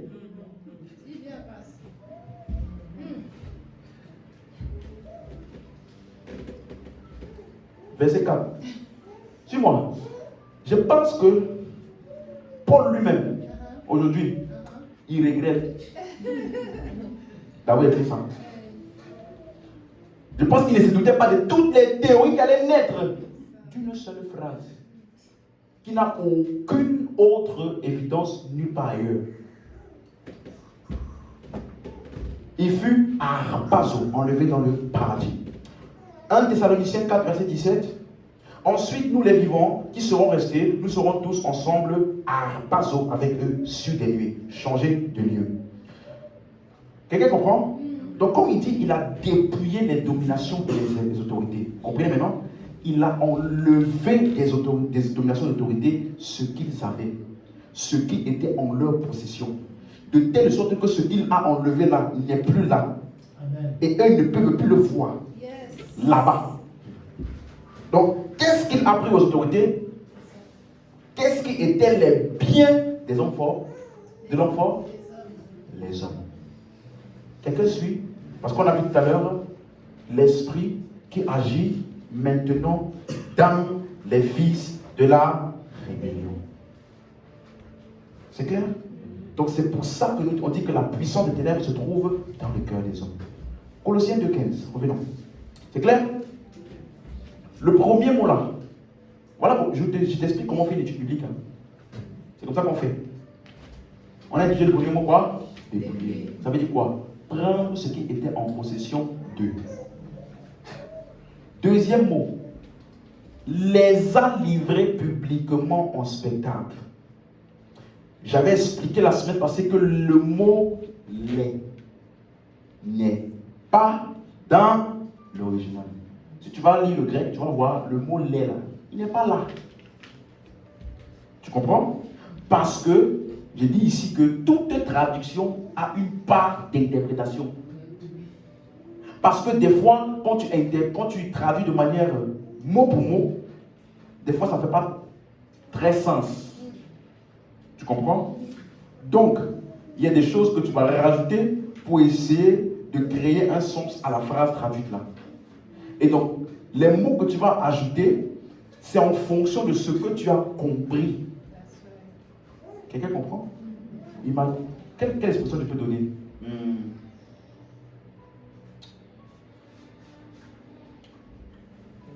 Tu peux me donner une expression en anglais qui ne fait pas sens si on traduit ça en français? It's really cats and dogs. Oh, yeah. Non, bon, c'est pas exactement ça. Je voulais dire, si tu traduis de manière littérale, dans le même ordre des mots, ça va pas faire sens. It's raining cat. Oui, mais it's raining cat and dog. Tu peux traduire littéralement, il pleut des chiens et des chats. Et ça fait Et ça fait sens, cette phrase. sens? Mais il y a des mots. I miss you. Voilà, merci. I miss you. Si tu traduis ça de manière littérale, ça veut dire je manque de toi. Donc, quelqu'un maintenant qui comprend, il va retraduire ça dans un sens où ça va faire sens pour vous et moi. Tu me. Mais si tu prends ça de manière, ça n'a pas sens. C'est ça qui se passe souvent dans les traductions. Si tu traduis tout de manière littérale, ça ne va pas faire sens. Donc, il y a des mots qu'on rajoute, des choses qu'on met pour que ça fasse sens pour nous. Donc, quand tu vas regarder cette expression dans l'original, le lait là n'est pas là.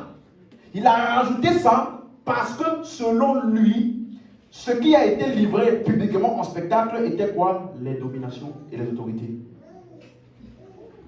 Suivez? Yeah, yeah.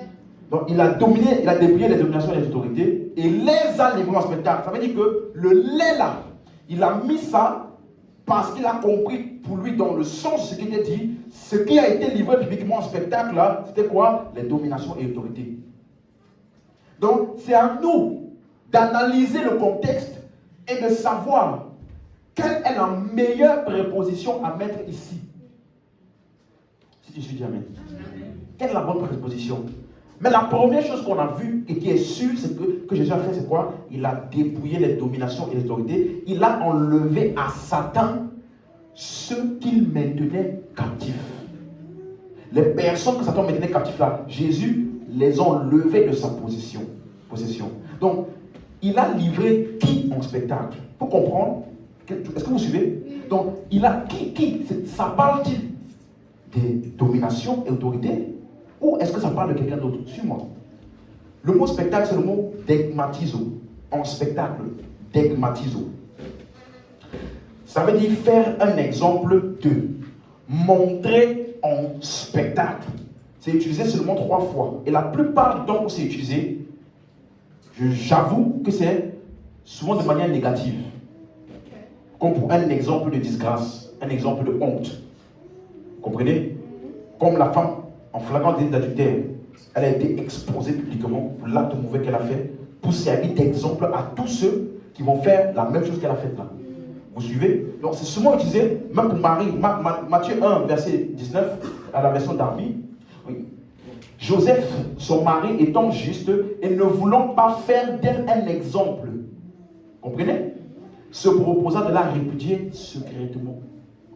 Il ne voulait pas qu'elle soit exposée publiquement comme un mauvais exemple. Pourquoi? Parce qu'elle venait d'avoir un enfant qui n'était pas de son mari. Bon, pour ne pas faire d'elle un exemple public pour tous, voilà pourquoi une autre version dit pour ne pas l'exposer en déshonneur. Vous comprenez? Donc, dogmatiser ou montrer en exemple ou montrer en spectacle est souvent utilisé de manière négative. Mais ça ne veut pas dire que c'est négatif.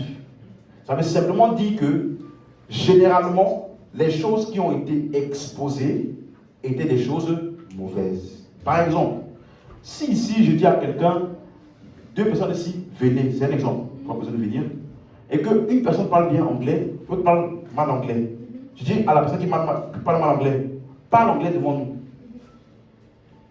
Elle va exposer publiquement la honte.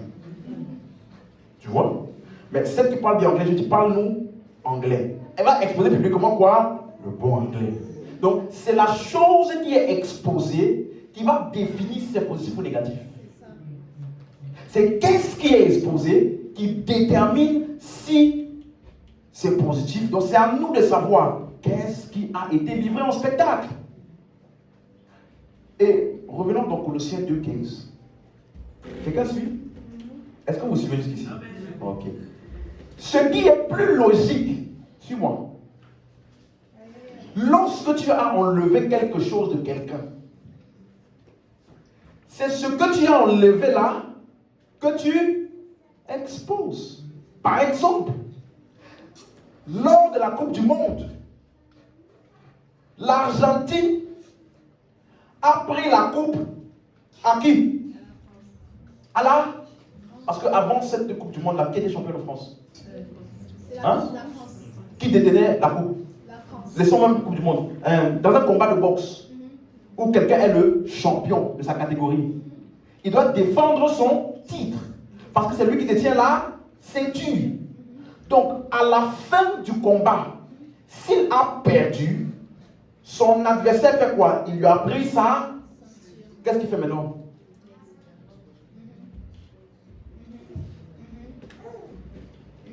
Ça là qui vient de faire là, c'est quoi? Il a exposé ce qu'il a pris. Donc, qu'est-ce qu'on expose? Ce que tu as fait. Ce que tu viens de prendre. Or, dans Colossiens ici, maintenant lisons ensemble. Hein? Quel est le contexte? Qui est mis ou exposé depuis le début? Commençons au verset 13. Suivez bien. Vous, dis avec moi vous. On parle de qui? Les personnes. Vous étiez quoi? Par vos offenses et par l'incirconcision de votre chair, il vous a rendu à la vie en nous, faisant grâce pour toutes nos... Jusqu'ici, qui est mis en exergue ici? Les hommes, ceux qui étaient morts, ensuite ont donné la vie et faisant grâce, n'est-ce pas? 14. Suivez bien. Hein? Au verset 13, là, on n'a aucune mention ni du diable, ni autorité, rien du tout. C'est qui est mis en exergue? Les hommes. Il a effacé l'acte dont les ordonnances... Comprenez? Ça condamnait qui? Nous. Jusqu'ici, au verset 13 et verset 14, qui est le point commun? Nous. Ça nous condamnait et qui subsistait contre nous. Il a détruit en le clouant à la croix. Et au verset 13 et verset 14, pourquoi il y a toujours le il? Parce qu'on met en exergue que c'est lui qui a fait l'œuvre. Et c'est nous qui sommes les bénéficiaires de son œuvre. Jusqu'ici, il y a il, nous. Il fait nous. Il fait pour nous. Il fait nous. Verset 15 maintenant. Encore, il a dépouillé les autorités et les dominations et nous a livrés. Parce que qui était sous la domination des autorités là? Qui? Nous. Donc, quand il a dépouillé les autorités de nous, il nous a livré en spectacle. Quelqu'un comprend ça? Il a montré en spectacle ce qu'il venait de faire. Est-ce que tu suis? Donc, qu'est-ce qui a été livré en spectacle? Ceux qui ont été délivrés de la puissance des ténèbres. Si tu suis, dis Amen. Amen. Est-ce que c'est clair? Le troisième mot qu'on va voir, c'est le mot triomphant. Parce que, suis-moi, les deux expressions sont liées. Il a livré en spectacle comment? Un triomphant. Donc, l'acte de livrer en spectacle là, c'est ça qu'il appelle quoi? Triompher. Et je vous ai expliqué la semaine passée que le mot triomphant, c'est le mot grec triambéo. Ça ne parle pas de l'action de triompher. Ça ne parle pas du fait d'obtenir la victoire. Vous suivez? C'est pour ça qu'il faut faire l'étude biblique pour comprendre le sens des mots qui sont utilisés. Parce que si tu peux penser qu'il a fait dire Jésus a triomphé. Non! Le mot triompheo, ça veut dire célébrer un triomphe. Donc ce n'est pas la partie où tu gagnes. C'est la partie où tu célèbres et tu exposes ta victoire. Donc, si tu veux bien traduire, revenons Colossiens 2, si tu veux bien traduire, à la place de mettre en triomphant, il nous a livrés en spectacle en célébrant son triomphe. Parce que ce mot triompheo parle des processions triomphales. Lorsque l'Argentine a gagné la coupe, ils ont pris la coupe de la France, ils sont allés dans leur pays et sur un bus, ils ont levé la coupe comme ça et ils ont fait le tour du pays, le tour de la ville et partout, tout le monde, devant tout le monde, tous les gens célébraient. Oui, voici la preuve, voici le trophée de la victoire. C'est cette procession triomphale-là qu'on appelle triompheo. Ce n'est pas l'action de gagner le match. Ça là, c'est triomphe pour nous, dans notre langage d'aujourd'hui. Mais triompheo ne parle pas de match gagné. Ça parle plutôt de l'exposition publique de la preuve de victoire, qui est la coupe. Et dans 2 Corinthiens 2, verset 14, le même mot est utilisé. Grâce soit rendue à Dieu, qui nous fait toujours quoi? Triompher en Christ.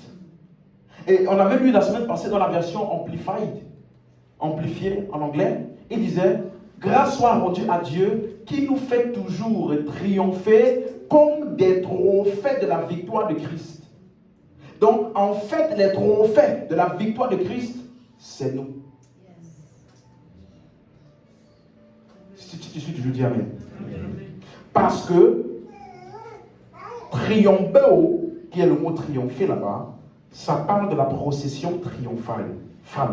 Ce qui veut dire aller avec le butin de la victoire et l'exposer devant tous. Ce qui a été pillé. Alléluia. Amen. Tu vois, donc c'est parce que Jésus, revenons, Colossiens 2,15, c'était parce que Jésus, il a dépouillé les autorités, et puis il a pris les autorités de domination, là, les démons là, et puis il les a exposés comme ça. Et voici les gars que j'ai dépouillés. Non. Non. Parce que la procession triomphale, ce sont les saints. C'était une exposition publique des personnes délivrées. Voilà pourquoi c'est en ça que Satan est humilié.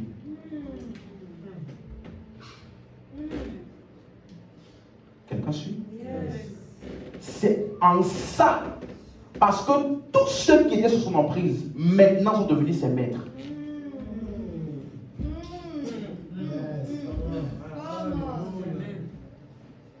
Ceux-là qui étaient sous son emprise sont devenus ses maîtres.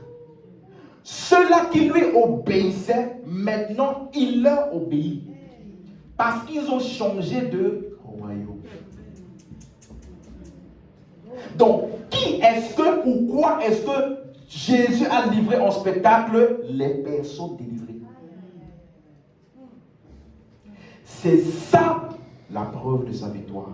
C'est ça la procession de la victoire en Christ sur l'ennemi. Donc, je ne vais pas revenir sur toute l'explication. J'ai expliqué que par la croix n'est pas dans l'original. Okay? Ça parle de autos, ça veut dire par cela. Donc, comment est-ce qu'il nous a livré en spectacle? En célébrant, en faisant une exposition publique de nous. C'est en cela qu'il y a la procession triomphale. Et dans 2 Corinthiens 2,14 qu'on a vu tout à l'heure, cette procession triomphante-là est toujours en cours. Regardez, il n'a pas dit il nous a fait triompher. Ou alors, il a célébré la victoire. Hein? Il a fait la procession de victoire, de triomphe. On dit Dieu qui nous fait tout, ça veut dire jusqu'à maintenant. Alléluia. Triompher en Christ. Comment? Verset 15. Et qui répand par qui? Donc, la procession triomphante là est exercée au travers de qui? Nous. Parce que qui est livré en spectacle? Donc, il répond partout. Par nous, l'odeur, en tout lieu, l'odeur de sa connaissance. chaque fois que nous prêchons l'évangile, suis-moi, nous répandons la connaissance de Dieu. Chaque fois qu'un homme accepte le message et qu'il passe de la puissance de Satan à Dieu, la procession triomphante est en cours. Pourquoi? Parce qu'une nouvelle personne a été exposée. Une nouvelle personne délivrée. Amen. Si tu suis, dis Amen. Amen. Donc, ça veut dire que tout ce que nous faisons, prêcher l'évangile, tout ce qui démontre ce que Jésus a fait dans ces 3 jours et 3 nuits, c'est ça la procession triomphale. Le dépouillement des dominations et autorités, c'est l'enlèvement des captifs de la main de l'ennemi. Et ça là, c'est en cours jusqu'à aujourd'hui.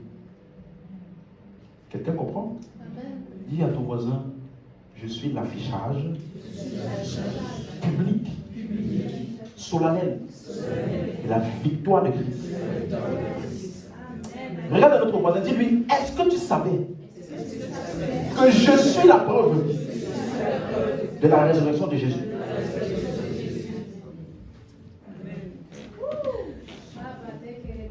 Tu veux être sûr que Jésus est ressuscité? Regarde-moi. Économise un ticket pour Israël. Viens me regarder.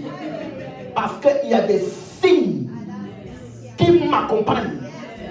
Quand je vois une activité de monnaie et je dis sors, c'est la preuve que le royaume de Dieu est dans la place.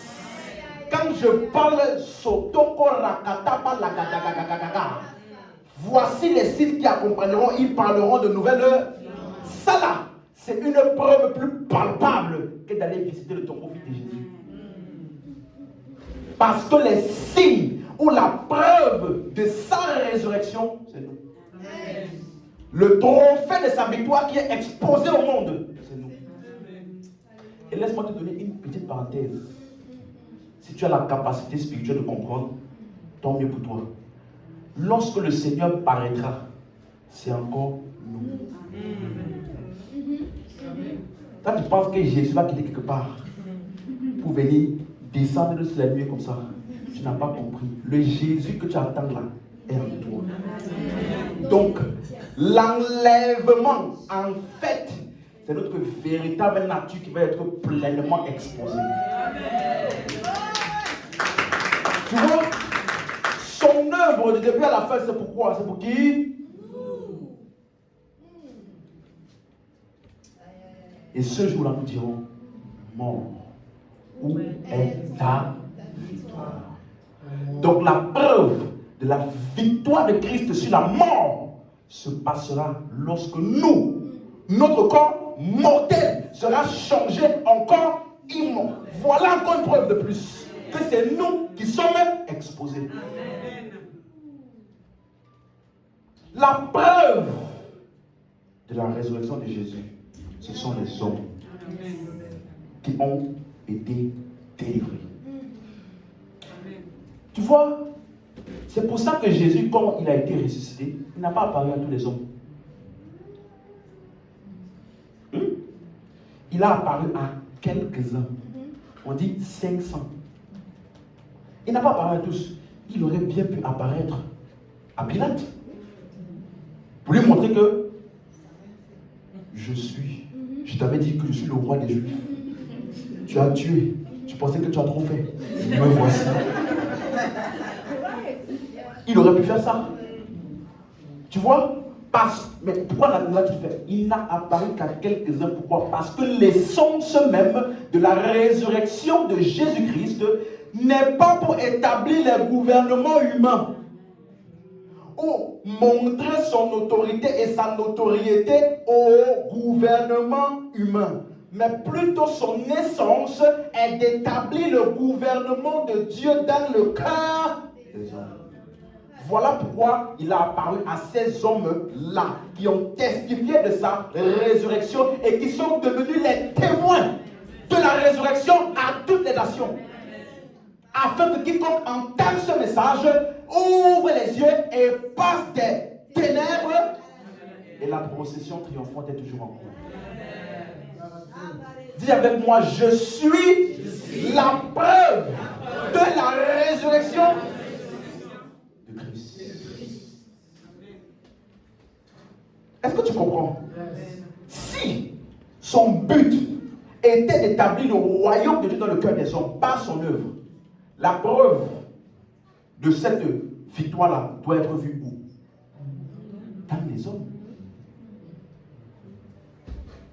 Quelqu'un comprend? C'est pour ça que le jour de Pentecôte, les signes là sont manifestés. Ils furent tous remplis du Saint-Esprit et se mirent à parler en langue. Un des signes qui accompagneront ceux qui ont changé de royaume. Amen. Amen. Amen. Amen. Quelqu'un comprend?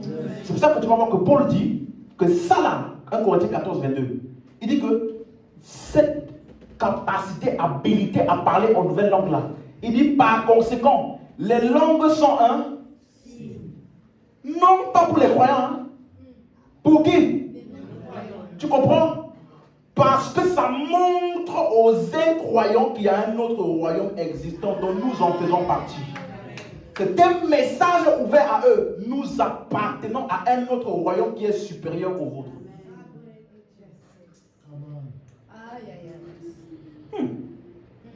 Tu vois?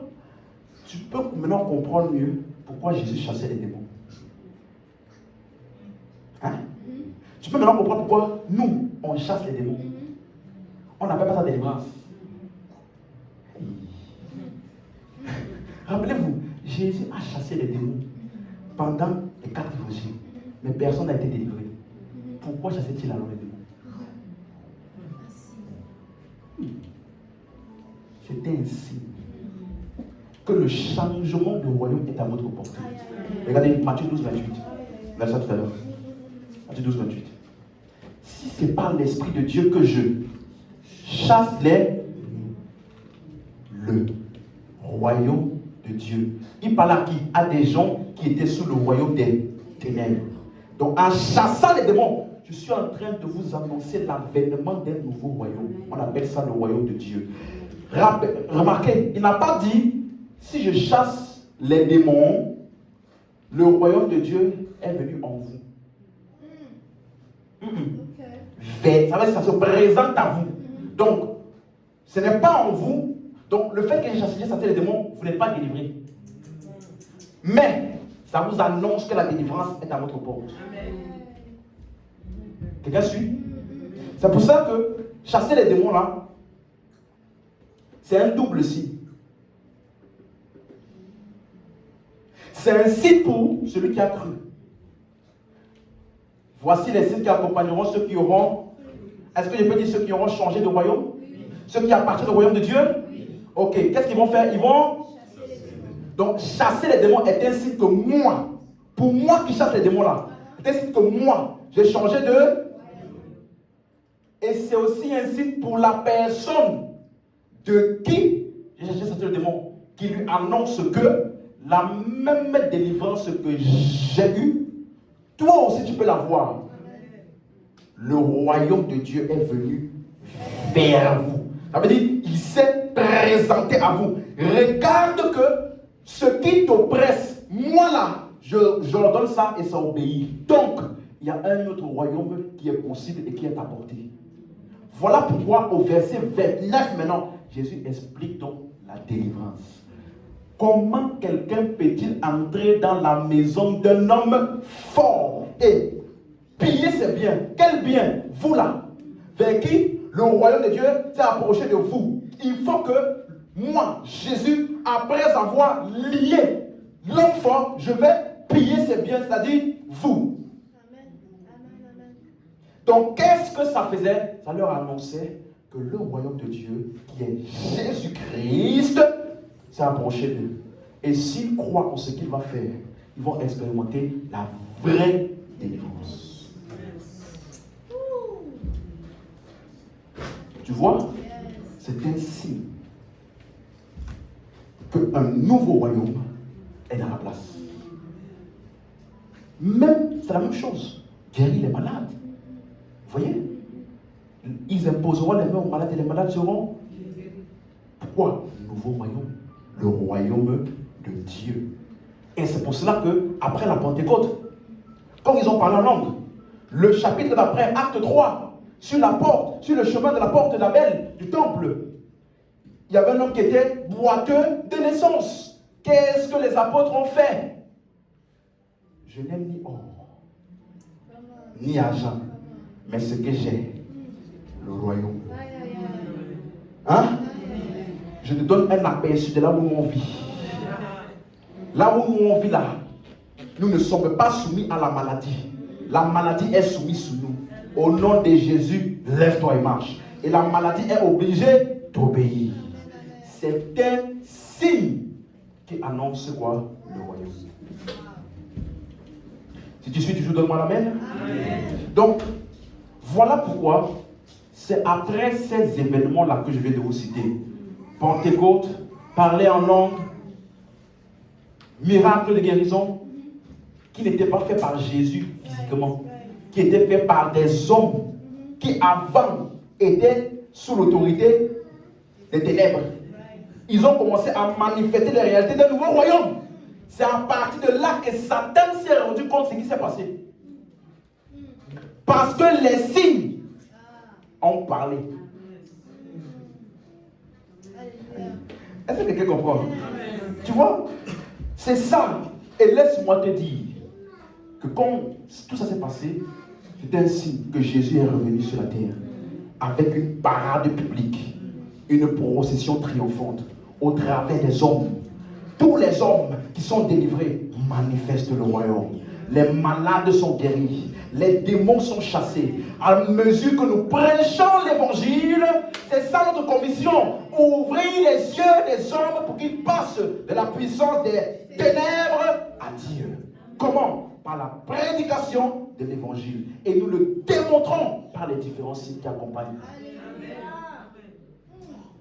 Cette procession triomphante est toujours en cours. Et laisse-moi te dire, ce n'est pas sur le point de s'arrêter. L'église est en procession en tout lieu. Partout, on va continuer de prêcher l'évangile, on va continuer de chasser les démons, guérir les malades, et ça va continuer parce que la procession triomphante de la victoire de Christ est toujours en cours. Dis avec moi, je suis un acteur dans la propagation et la procession triomphante de la victoire de Christ, car je suis le trophée de sa victoire. Donne-moi un amen très fort. Tu vois, c'est ça notre commission. Pas de partir partout et de faire des conversations avec les démons.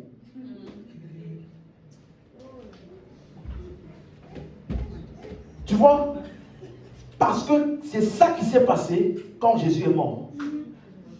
Il y a même eu un autre signe. Matthieu 27. 50. Quelqu'un suit? Matthieu 27, 50. Jésus poussa de nouveau un grand cri et rendit l'esprit. Ça là, c'est quand Jésus il est mort. Ok? Sur le bois de Calvaire. Verset 51 maintenant. Et voici, le voile du temple se déchira en deux, depuis le haut jusqu'en bas, la terre trembla, les rochers se fendirent. Vous n'êtes toujours pas là. 52. Les sépulcres s'ouvrirent. Oh! Aïe, aïe, aïe. Qu'est-ce qui s'est passé? Les sépulcres s'ouvrirent. Il y avait qui là dedans? Plusieurs corps des qui étaient en fait quoi? J'avais moi pour procession triomphante. Parce que qu'est-ce qui s'est passé? La libération des prisonniers. 53, 53, 53. J'ai dit, c'est en cours, 53. Étant sorti d'où? Attends, est-ce que... Attends, suis-moi. Étant sorti des sépulcres, quand? Suis-moi. Ils entraient où? Et apparu? Suis-moi. Qui est sorti du tombeau en premier? Jésus.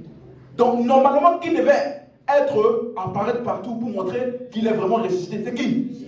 Mais qui a apparu partout dans les villes pour montrer qu'il est ressuscité? Qui?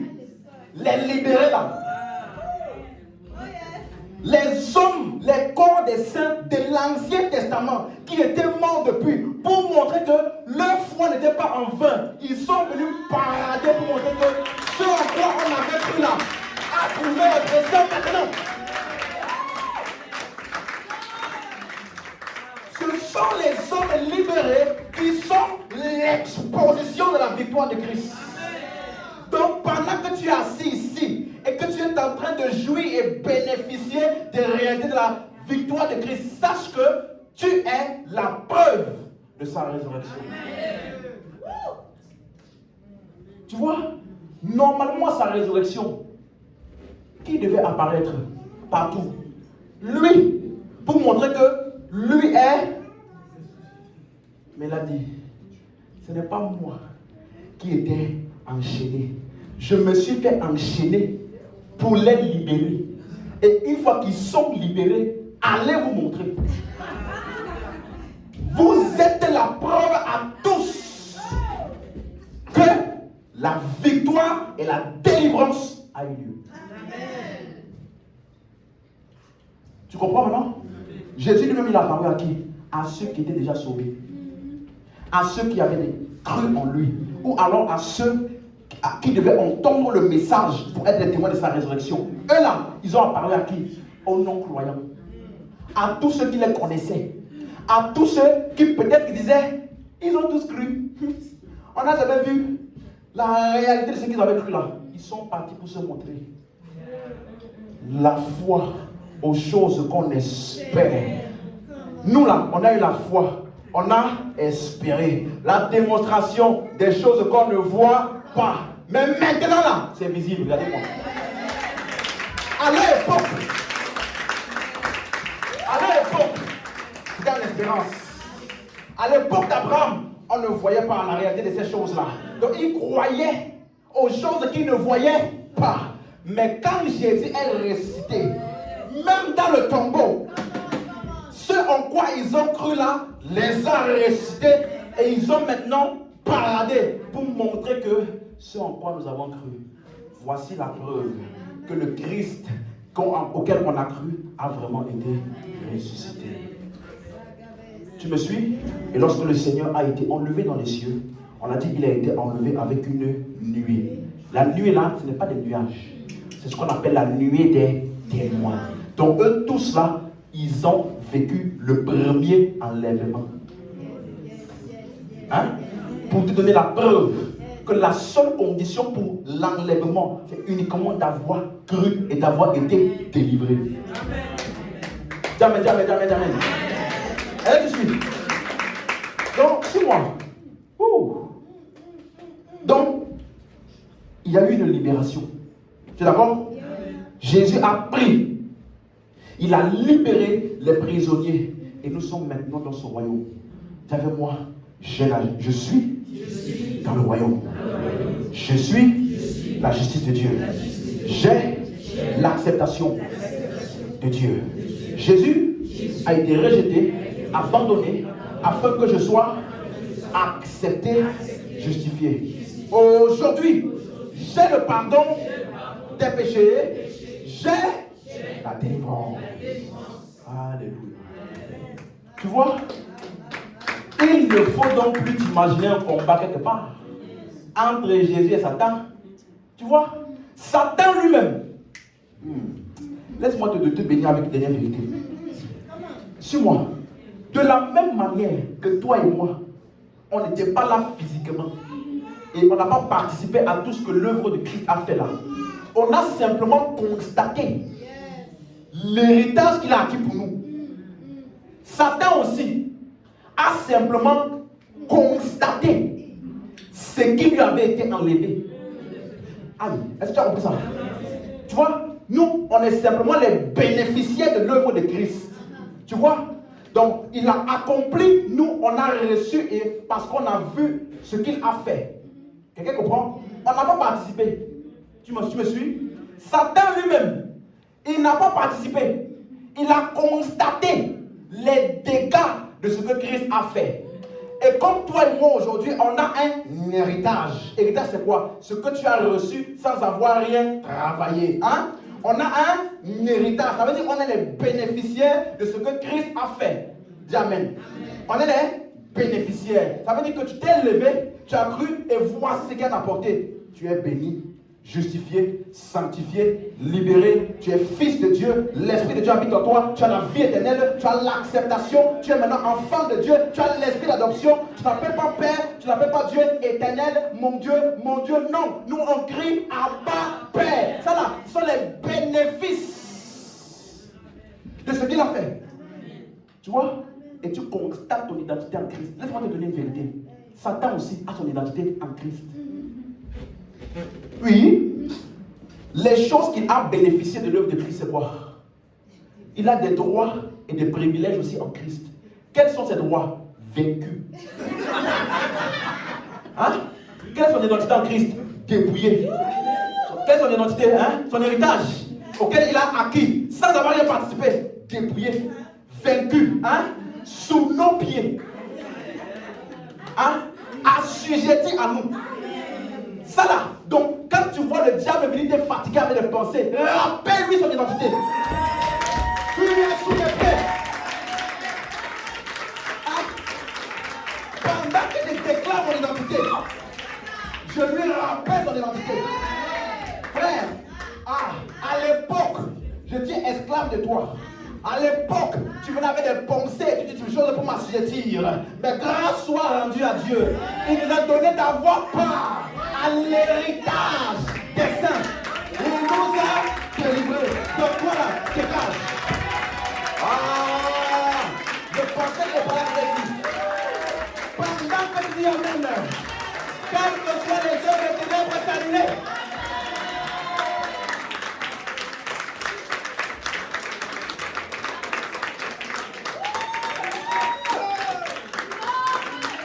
je suis délivré. J'ai la rémission des péchés. Laisse-moi ajouter quelque chose. Dis, et Satan ne peut rien contre ça. C'est trop tard.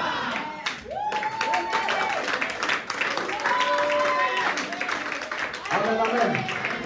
Asseyons-nous rapidement, on termine. Suis-moi. C'est quand tu n'es pas au courant de ton identité, que tu ne sais pas son identité, et tu lui attribues une puissance qu'il n'a pas. Et tu lui donnes une force qu'il n'a pas. Parce qu'il a un héritage comme toi et moi. Il a des bénéfices, si on peut appeler ça bénéfice, de ce qu'il a acquis de l'œuvre de Christ. Quoi? Vaincu, dépouillé, sous nos pieds. Voilà la seule chose par laquelle nous identifions le diable aujourd'hui. Si toi tu vas étudier les esprits, vous savez, peuple de Dieu, faites attention, si tu ne dors pas bien la nuit, si tu ne pries pas bien, le diable, les démons vont venir te fatiguer dans ton sommeil. Frère, que tu pries, que tu ne pries pas, c'est d'abord le royaume dans lequel tu es. Amen. Ce n'est pas quand je prie que le diable est en dessous de moi. Non, non, non, non, non, non. Je prie parce qu'il est en dessous de moi.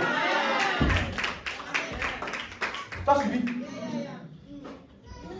Laissez-moi terminer avec un verset que souvent certaines personnes peuvent vous fatiguer avec. Romains 16, verset 20, rapidement.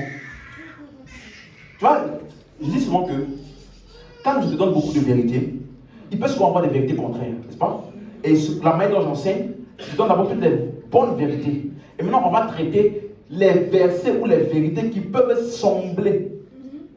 Sembler, j'ai bien dit, sembler, contredire. Hein? Le Dieu de paix écrasera bientôt Satan sous vos pieds.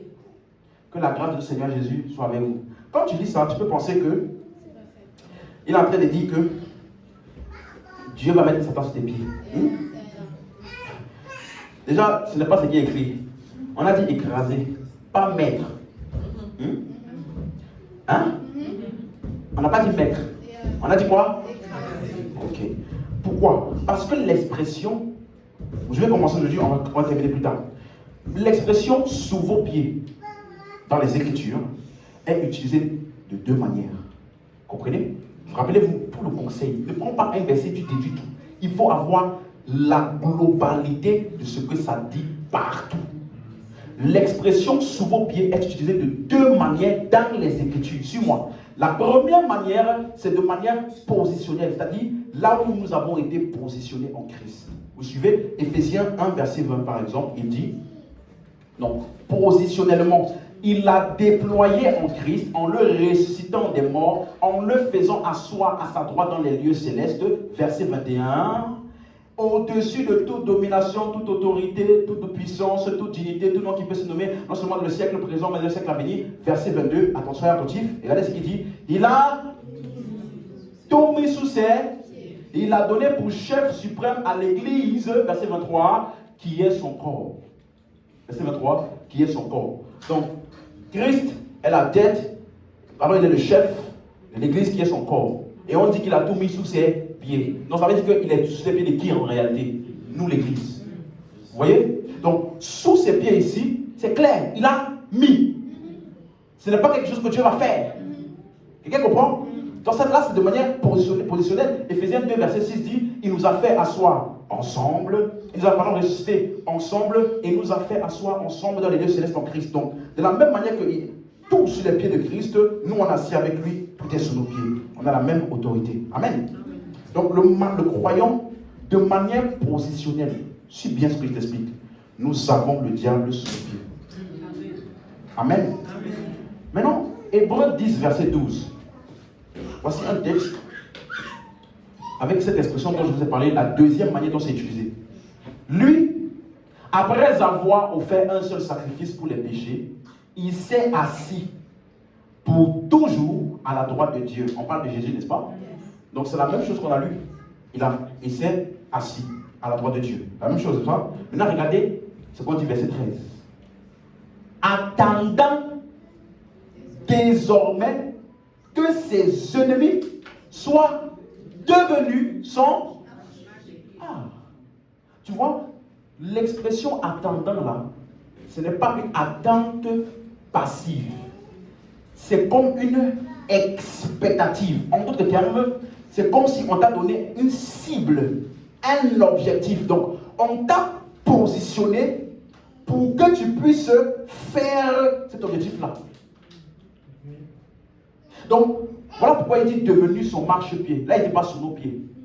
Marchepied, ça parle de lorsque le roi a eu la domination sur un lieu. Et à partir de maintenant, là, marchepied, c'est quand il exerce et pratique cette domination. Tu ne peux pas pratiquer la domination ou l'autorité si tu n'as pas d'abord reçu ou été positionné en autorité. Comme le président. Hein? Le jour où il a été élu, il a reçu quoi? L'autorité de président. Donc, pendant les 5 ans là, qu'est-ce qu'il fait? Il exerce son autorité. Tu vois? Avec l'objectif de rassembler ou alors rétablir une bonne condition dans le pays. Vous suivez? Donc, pendant l'exercice de son autorité, il y a un objectif. Donc, quand on dit il attend que ses ennemis soient devenus son marchepied, les démons, le diable sont déjà sous nos pieds. Tu suis? Maintenant, devenu son marchepied, ça veut dire lorsque tu exerces et pratiques cette autorité sur eux. Voilà pourquoi c'est ceux qui ont l'autorité qui peuvent dire quoi? En mon nom, ils chasseront les... Pourquoi les démons obéissent? Parce qu'ils sont sous nos... Tu vois que sous nos pieds là, ça ne veut pas dire sous ta chaussure là. Tu as compris? Ça ne veut pas dire sous les sandales. Sous nos pieds veut dire que c'est sous ton autorité. Ça veut dire que l'autorité que tu as reçue te donne la domination sur eux. Donc maintenant, devenu marchepied, c'est l'action d'exercer cette autorité ou domination sur eux. Est-ce que tu comprends? C'est la même expression dans 1 Corinthiens 15, 26. Car, 25, pardon, 25. Car il faut qu'il règne jusqu'à ce qu'il ait mis tous les ennemis sous ses pieds. Voyez maintenant? En parlant de Jésus, il va régner à travers qui? Donc, qui est censé assujettir les ennemis là? Nous. Pourquoi? Parce qu'ils sont où? S'ils n'étaient pas sur tes pieds, tu ne peux rien faire contre eux. Quelqu'un comprend? Donc, positionner avec un objectif.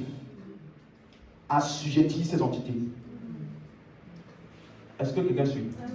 Donc, c'est pour cela que, quand on dit verset 26 maintenant, le dernier ennemi qui sera détruit, c'est la mort. Mais est-ce que vous savez que la mort est sous nos pieds? Jésus a dit, celui qui croit en moi, quand même il vivra, il ne mourra jamais. Voilà pourquoi quand un chrétien meurt, on dit il dort. Parce que mort veut dire c'est fini, c'est éteint. Mais dort veut dire que tu t'es endormi pour un certain temps. Mais tu vas te... Donc, lors de la résurrection du corps, la mort aura été complètement assujettie. Est-ce que tu as suivi? Revenons dans Romains 16 pour terminer. Non?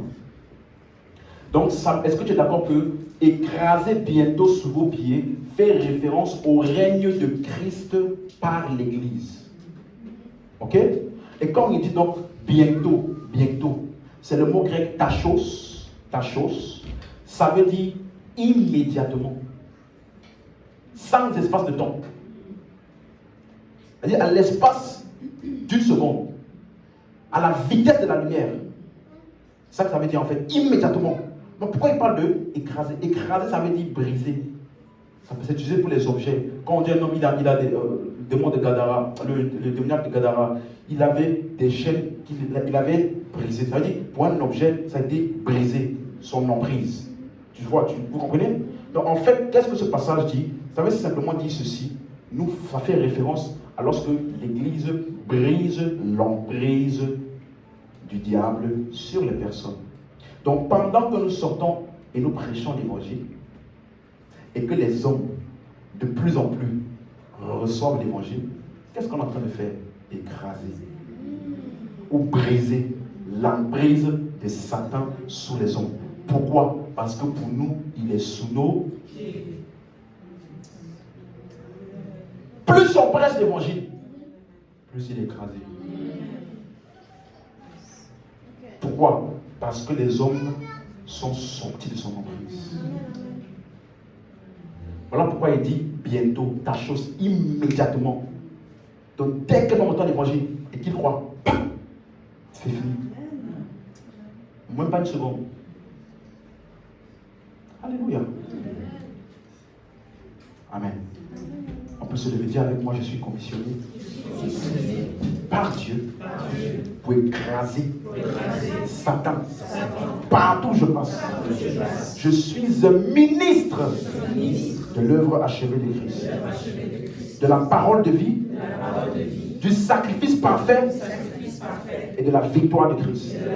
Je suis dans cette procession triomphante au nom de Jésus. Amen.